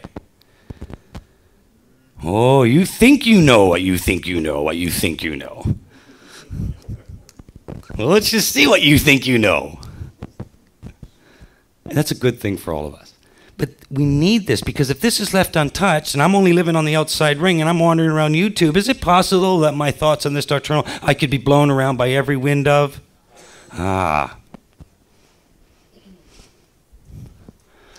Accountable place for every type of doctrinal discussion, sharing one another's burdens, thus fulfilling the laws of Messiah. Fires prepared us for service to become honorable vessels. Keep the wolves out of the camp. Hold on, I went the wrong way. Yeah, here we go. Many counterfeit models, home groups, life groups. Okay, so train the trainer, make disciples of nations. We talk in modern speak, train the trainer, but you're going to start to see this happen. Do you know that I have seen in my discipleship environment that we lived in figuring this all out in New Zealand, we have seen a fivefold raise from it. Not people going, I've gone to, Christian University, or I've gone to yeshiva, or I've gone to whatever, and all of a sudden I'm now the pastor, or I'm the prophet, or I'm the teacher. We'll put it on our door. I'm the prophet.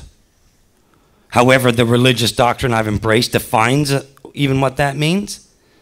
Do you know that I have watched something raising up in front of me, and the whole reason why I've been able to come and serve at another appointed time, or to enjoy being here with you, or to be able to do this, is because there's something that the Father's been raising up that's actually starting to be able to learn how to tend the orchard.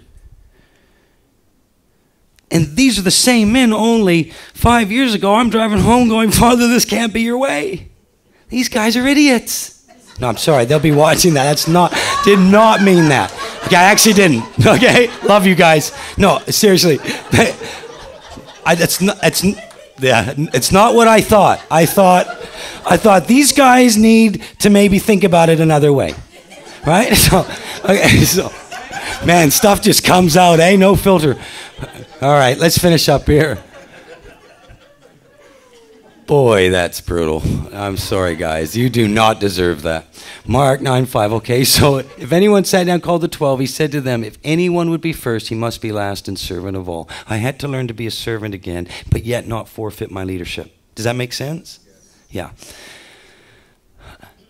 These are the things that we're looking at, the donkey stable, and then we're going to try and create an environment where we can actually connect people from around the world that could come in and spend time in more intimate environments. And let's let the 2s and 3s develop from there, not try and control that.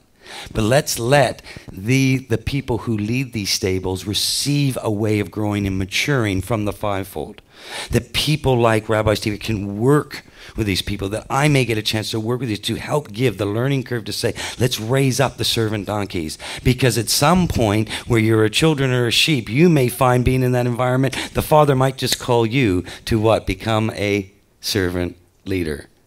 Do you see? But let him do it. But at the same time, he's asking Curtis, tend to the sprinklers. and the donkeyettes. Call them the donkeyettes. These are the sort of things. This is the way that it's all kind of sort of been developing over the years. And now we're just trying to take it wider. So when you hear this thing, the donkey stable and all that kind of stuff, and there are some people here that are right now part of a stable, they're with you. And if you have any questions, you can go bother them. And but this thing here is the only thing I've ever known to produce fruit at a level where I'm not running around now trying to move the sprinklers myself all the time. That's all. It doesn't mean I'm not necessary or needed. I'm still serving the body in whatever capacity the Father may deem fit. So this is actually really live in what it's living. I've not got names and stuff like that because that's not really the relevant bit here. The relevant bit is this. The names that sit here, who's in the center? Yeshua. I've got me there. That's a fivefold place. Or an elder, or a deacon, or whatever. But it's some sort of servitude leadership. Understand? Now, in this, come from different places, but if every single one of those is a part of the stable that I'm running internationally, all start to run their own stables, all of a sudden when they're ready to serve, they don't leave the stable they're connected into. Here's the fundamental difference between the counterfeits that have been sold in life groups, home groups, everything else.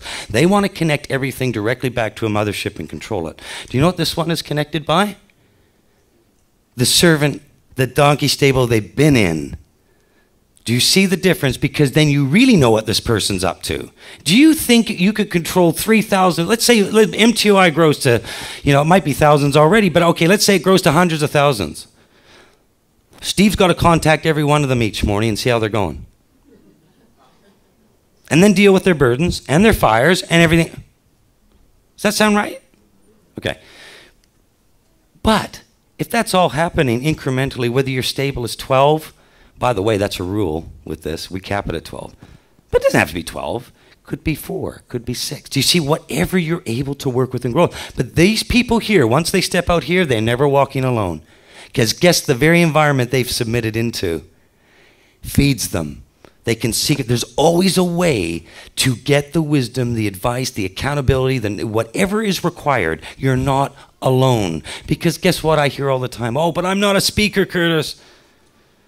I can't articulate like that. I don't know this. I don't know as much as you. I don't know, blah, blah, blah. It keeps going and going. So therefore, I cannot serve. Because the only way you can be a part of discipleship is if you can yabber your head off wearing a stupid hat. Like, this is what we're getting to. I'm sorry, this is tantamount, and I've said this to people that walk close enough with me, this is tantamount to the coach being in a changing room, and we got a football game going out on the field, and the football team's walking out on that field, and all the players are in the dressing room with the coach, and they're going, okay, coach, good luck. Go get him. And the coach runs onto the field with 60,000 people cheering, and he lines up like this against the other team. What do you think the fans in the other team are going to think of that scene? We need to listen to the coach so that the team walks out onto the field. Marty, am I still staying within? Sorry. Do you hear that? We need a team on the field. We don't get rid of the coach just because we're trying to get a team on the field. The coach is more valuable now more than ever. Fivefold. And there we go.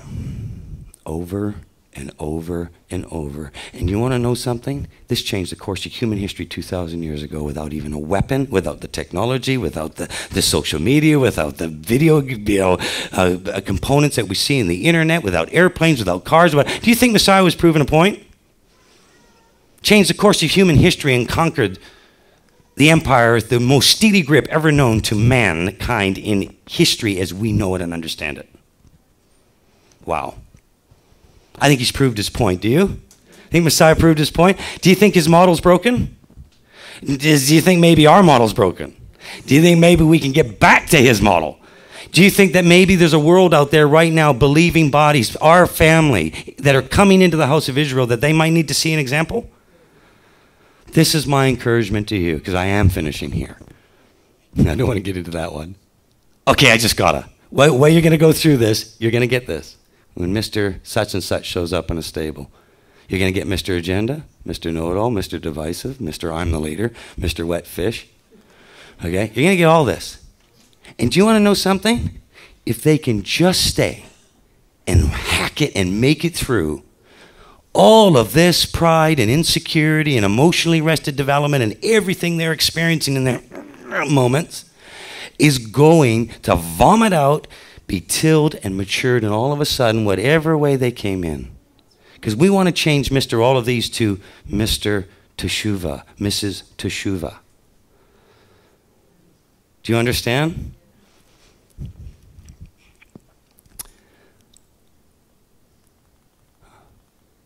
Okay, second to last slide here. Connecting the house of Israel. We will be looking for ministry partners, people to work together with. Indeed, Steve and I are already well into that, but this will... Steve, one of the things I love about MTOI is to what? To benefit, to work with, to grow, to what? Destroy the rest of the body of Messiah, or to... Yeah, okay. That's right. So we're gonna hopefully can be a part of something that's gonna be good. We'll be working to develop potential servant leaders in these environments. We'll be looking to develop the servant leadership. I'm looking at potentially whether we do these training camps and to actually work with raising up people that can be used in the discipleship process in an accountable, wise, and healthy manner. And of course, we all need everybody to get involved in their help and their support. So message to the body. You are his people. Stop playing church or synagogue or the gathering of whatever Talmudic reality there might be on. Unhealthy focus on size of flock, not on the health of the flock. Do you know size takes care of itself? Let's just deal with this being healthy and pleasing in his eyes. And guess what he says? Who adds unto his kahal daily? Who? You do? He does. And he's going to do this. But he wants the environment, the ground to do it in. Discipleship versus programs and institutions. Discipleship for his people, Israel, not an unbelieving world. Let's stop telling Rome how to behave. Let's start helping each other to behave. You get that? Okay. It's time to get back to what he patterned. We're going to finish it there. And we can do a Q&A if, depending on how Steve wants to do this or not. But I want to thank you for hearing me out. Sorry I didn't have the filters on. But I really, really, really appreciate you walking through that. And I hope that hopefully everybody in this room and one day we can be a part of a wider journey. Amen? Okay.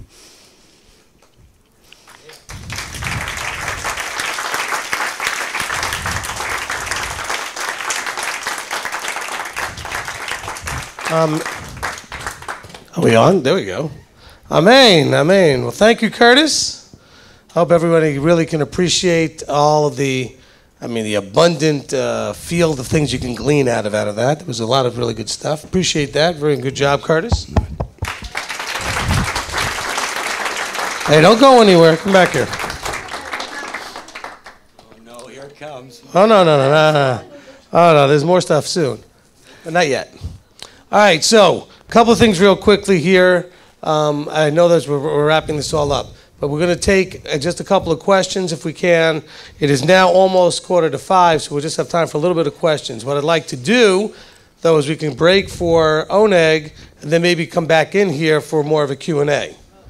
Okay, would that be good for everyone? Yeah. Okay, so let's just take a couple of questions that will be straightforward for this teaching, just like we always do after I teach. If you have questions or comments related to this teaching, we could take a few of those, maybe about 10 or 15 minutes at the most, so that we can wrap this up, and then we'll go ahead and eat, and then we'll come back.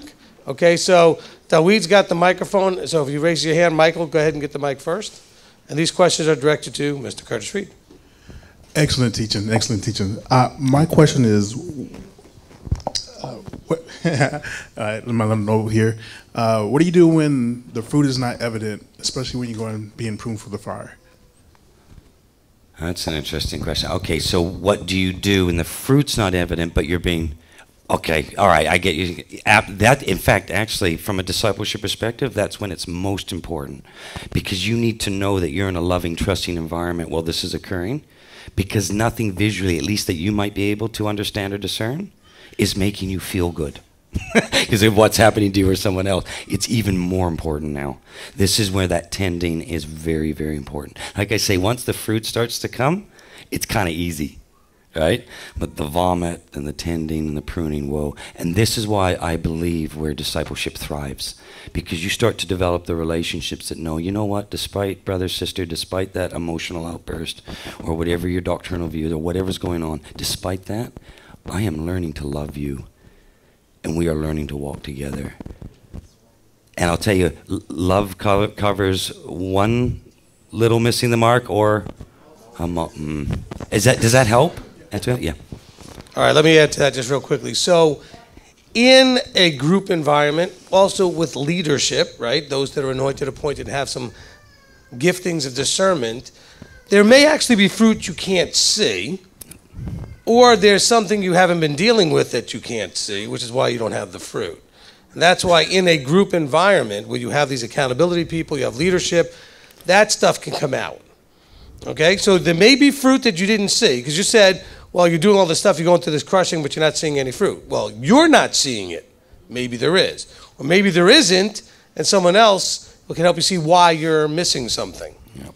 And so those two pieces there hopefully will help. Next question? Absolutely. You need to be in an environment to work, to allow it to be understood even. Right. Anybody else? You want to do anything from the live stream real quick?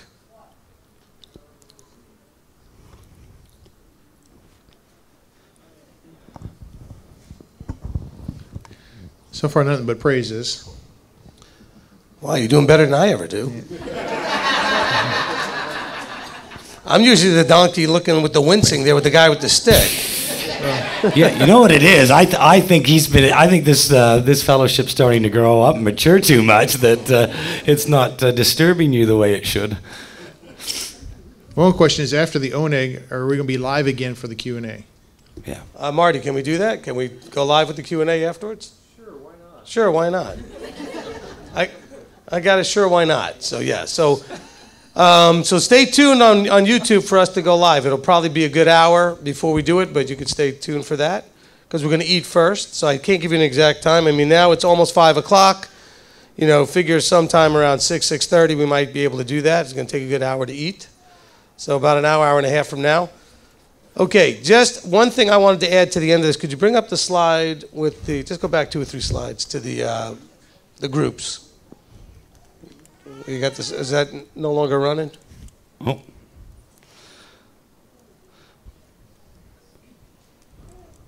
And then give me the laser and just tell me how to laser once it's there. Okay, that's good enough. Well, the next one was smaller, it'll be easier there, okay. All right, how do I laser this? Point right there. That one? Okay.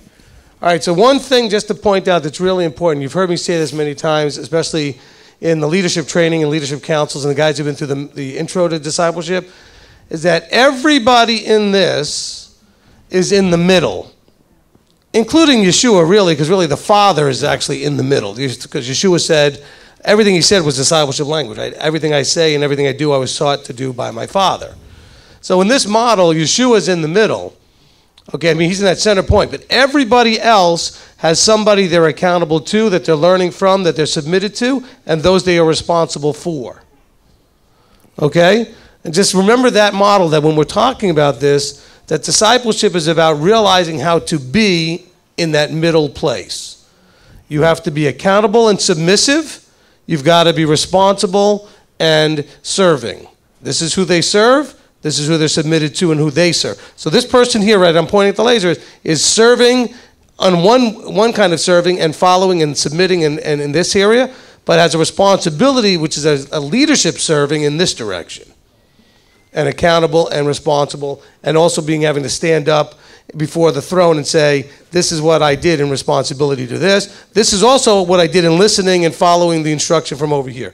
Everybody's in the middle. And that's what we all have to learn. Don't think of this about leaders and not leaders and everything else. Everybody is learning how to submit, which is part of what we're instructed to scripturally, because ultimately the authority who's coming is going to expect us all to submit. But also he's expecting us to be able to stand up and then lead in a servant leadership type of capacity. And so these discipleship models are there to teach those things. Okay? So just so you realize as this is going on, it's not like, and I know Curtis was making this point, it's not like this person now, whoops, I went and hit the other button too. Nope. I went, there we go. That's a good enough one right there. Perfect. Yep.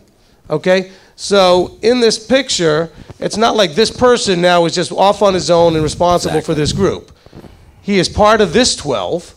And as part of this 12, there's a donkey who's leading here, who's a lead donkey, which would be this person right here. Okay, he's part of that 12, and this one's part of this bigger 12 here. And so you just keep working that out and realizing, I keep hitting other buttons, never mind. Okay, that is why I don't do PowerPoint. All right. He's, in fact, there is a whole breakdown on all of this teaching and stuff like that that's going to be posted soon. But we can keep this up during Q&A because that's the point. You're never alone.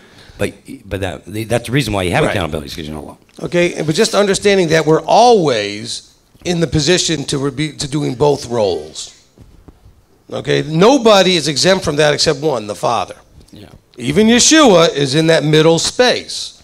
He is completely submitted to his Father and completely in that leadership servant role to everybody else.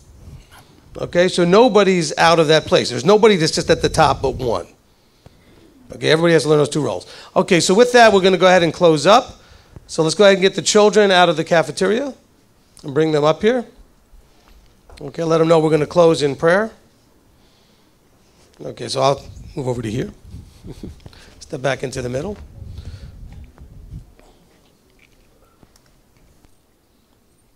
We just want to make sure we get everybody in. So if you're on the live stream, you know how we usually do this. For you that are new, what we do is we're going to go ahead and have a closing prayer. And then we're going to have those who would like to come up to the front and wave Shabbat Shalom to everyone on the live stream. Just want to make sure all the children are coming. Because I know the children especially like the part where they get to come up here and wave and stuff like that.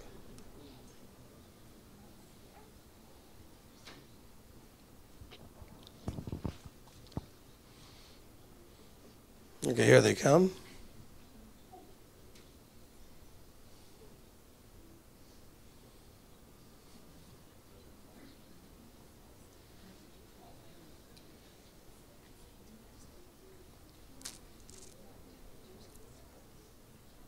Okay, Julie, do we have everybody? Pretty much? They're coming, okay. All right, so while the children are coming again, we do want to really thank and appreciate Curtis for sharing with us today. And I think that maybe we'll have to have occasionally another guest speaker from time to time.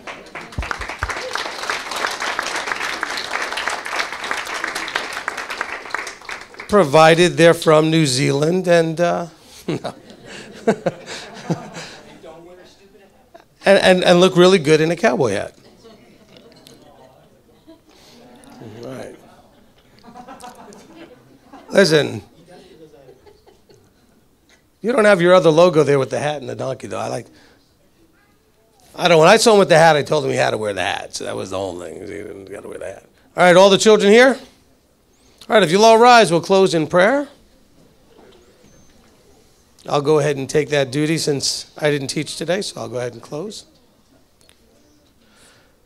Avinu Malkeinu, our Father, our King. Father, we come before you at the close of this service, very blessed, as always, for the day that you gave us called the Sabbath day. A day where we can be together in fellowship, a day where we can meet with you and be fed and sit at your feet. And Father, this is something we say at all of our meals, and we would say it also today. We have eaten, and we are satisfied. And so we come before you to thank you for providing all that we have and that we never lack any good thing, especially those things of the Spirit, because we sit at your feet and dine. So, Father, we thank you and praise you. Ask now that you would dismiss us, keep us safe, bring us back together next week. And in the meantime, help us to take all that would be for us in all that we've heard so that we can take it and not only have eaten of it, but let it produce the fruit. Let it take root and be a part of us and bear the fruit. So, Father, we ask all and submit ourselves to you in the name above all names, Yeshua our Messiah. Amen. Amen. Amen. Okay, whoever wants to be on camera, come on up. Curtis, come on up. I'm going to get everybody who wants to wave. Coins ready.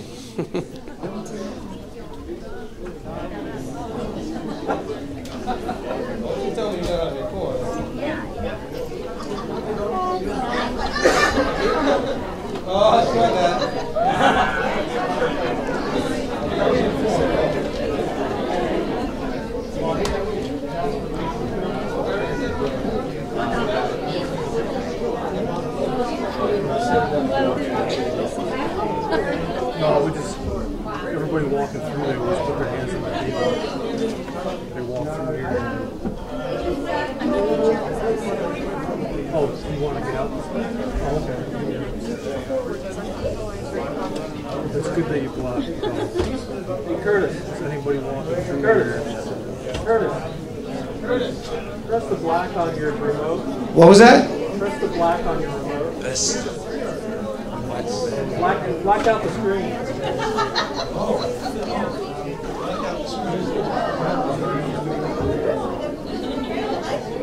Blank out the screen. Okay, here we go. All right, on 3. Wait, a couple more people coming up. We gotta make sure that Isaac's in there. Okay, ready? 1, 2, 3. Shabbat Shalom! There you go. Give me a double scratch. Give me a double scratch there. Shavua Tov. Have a good week.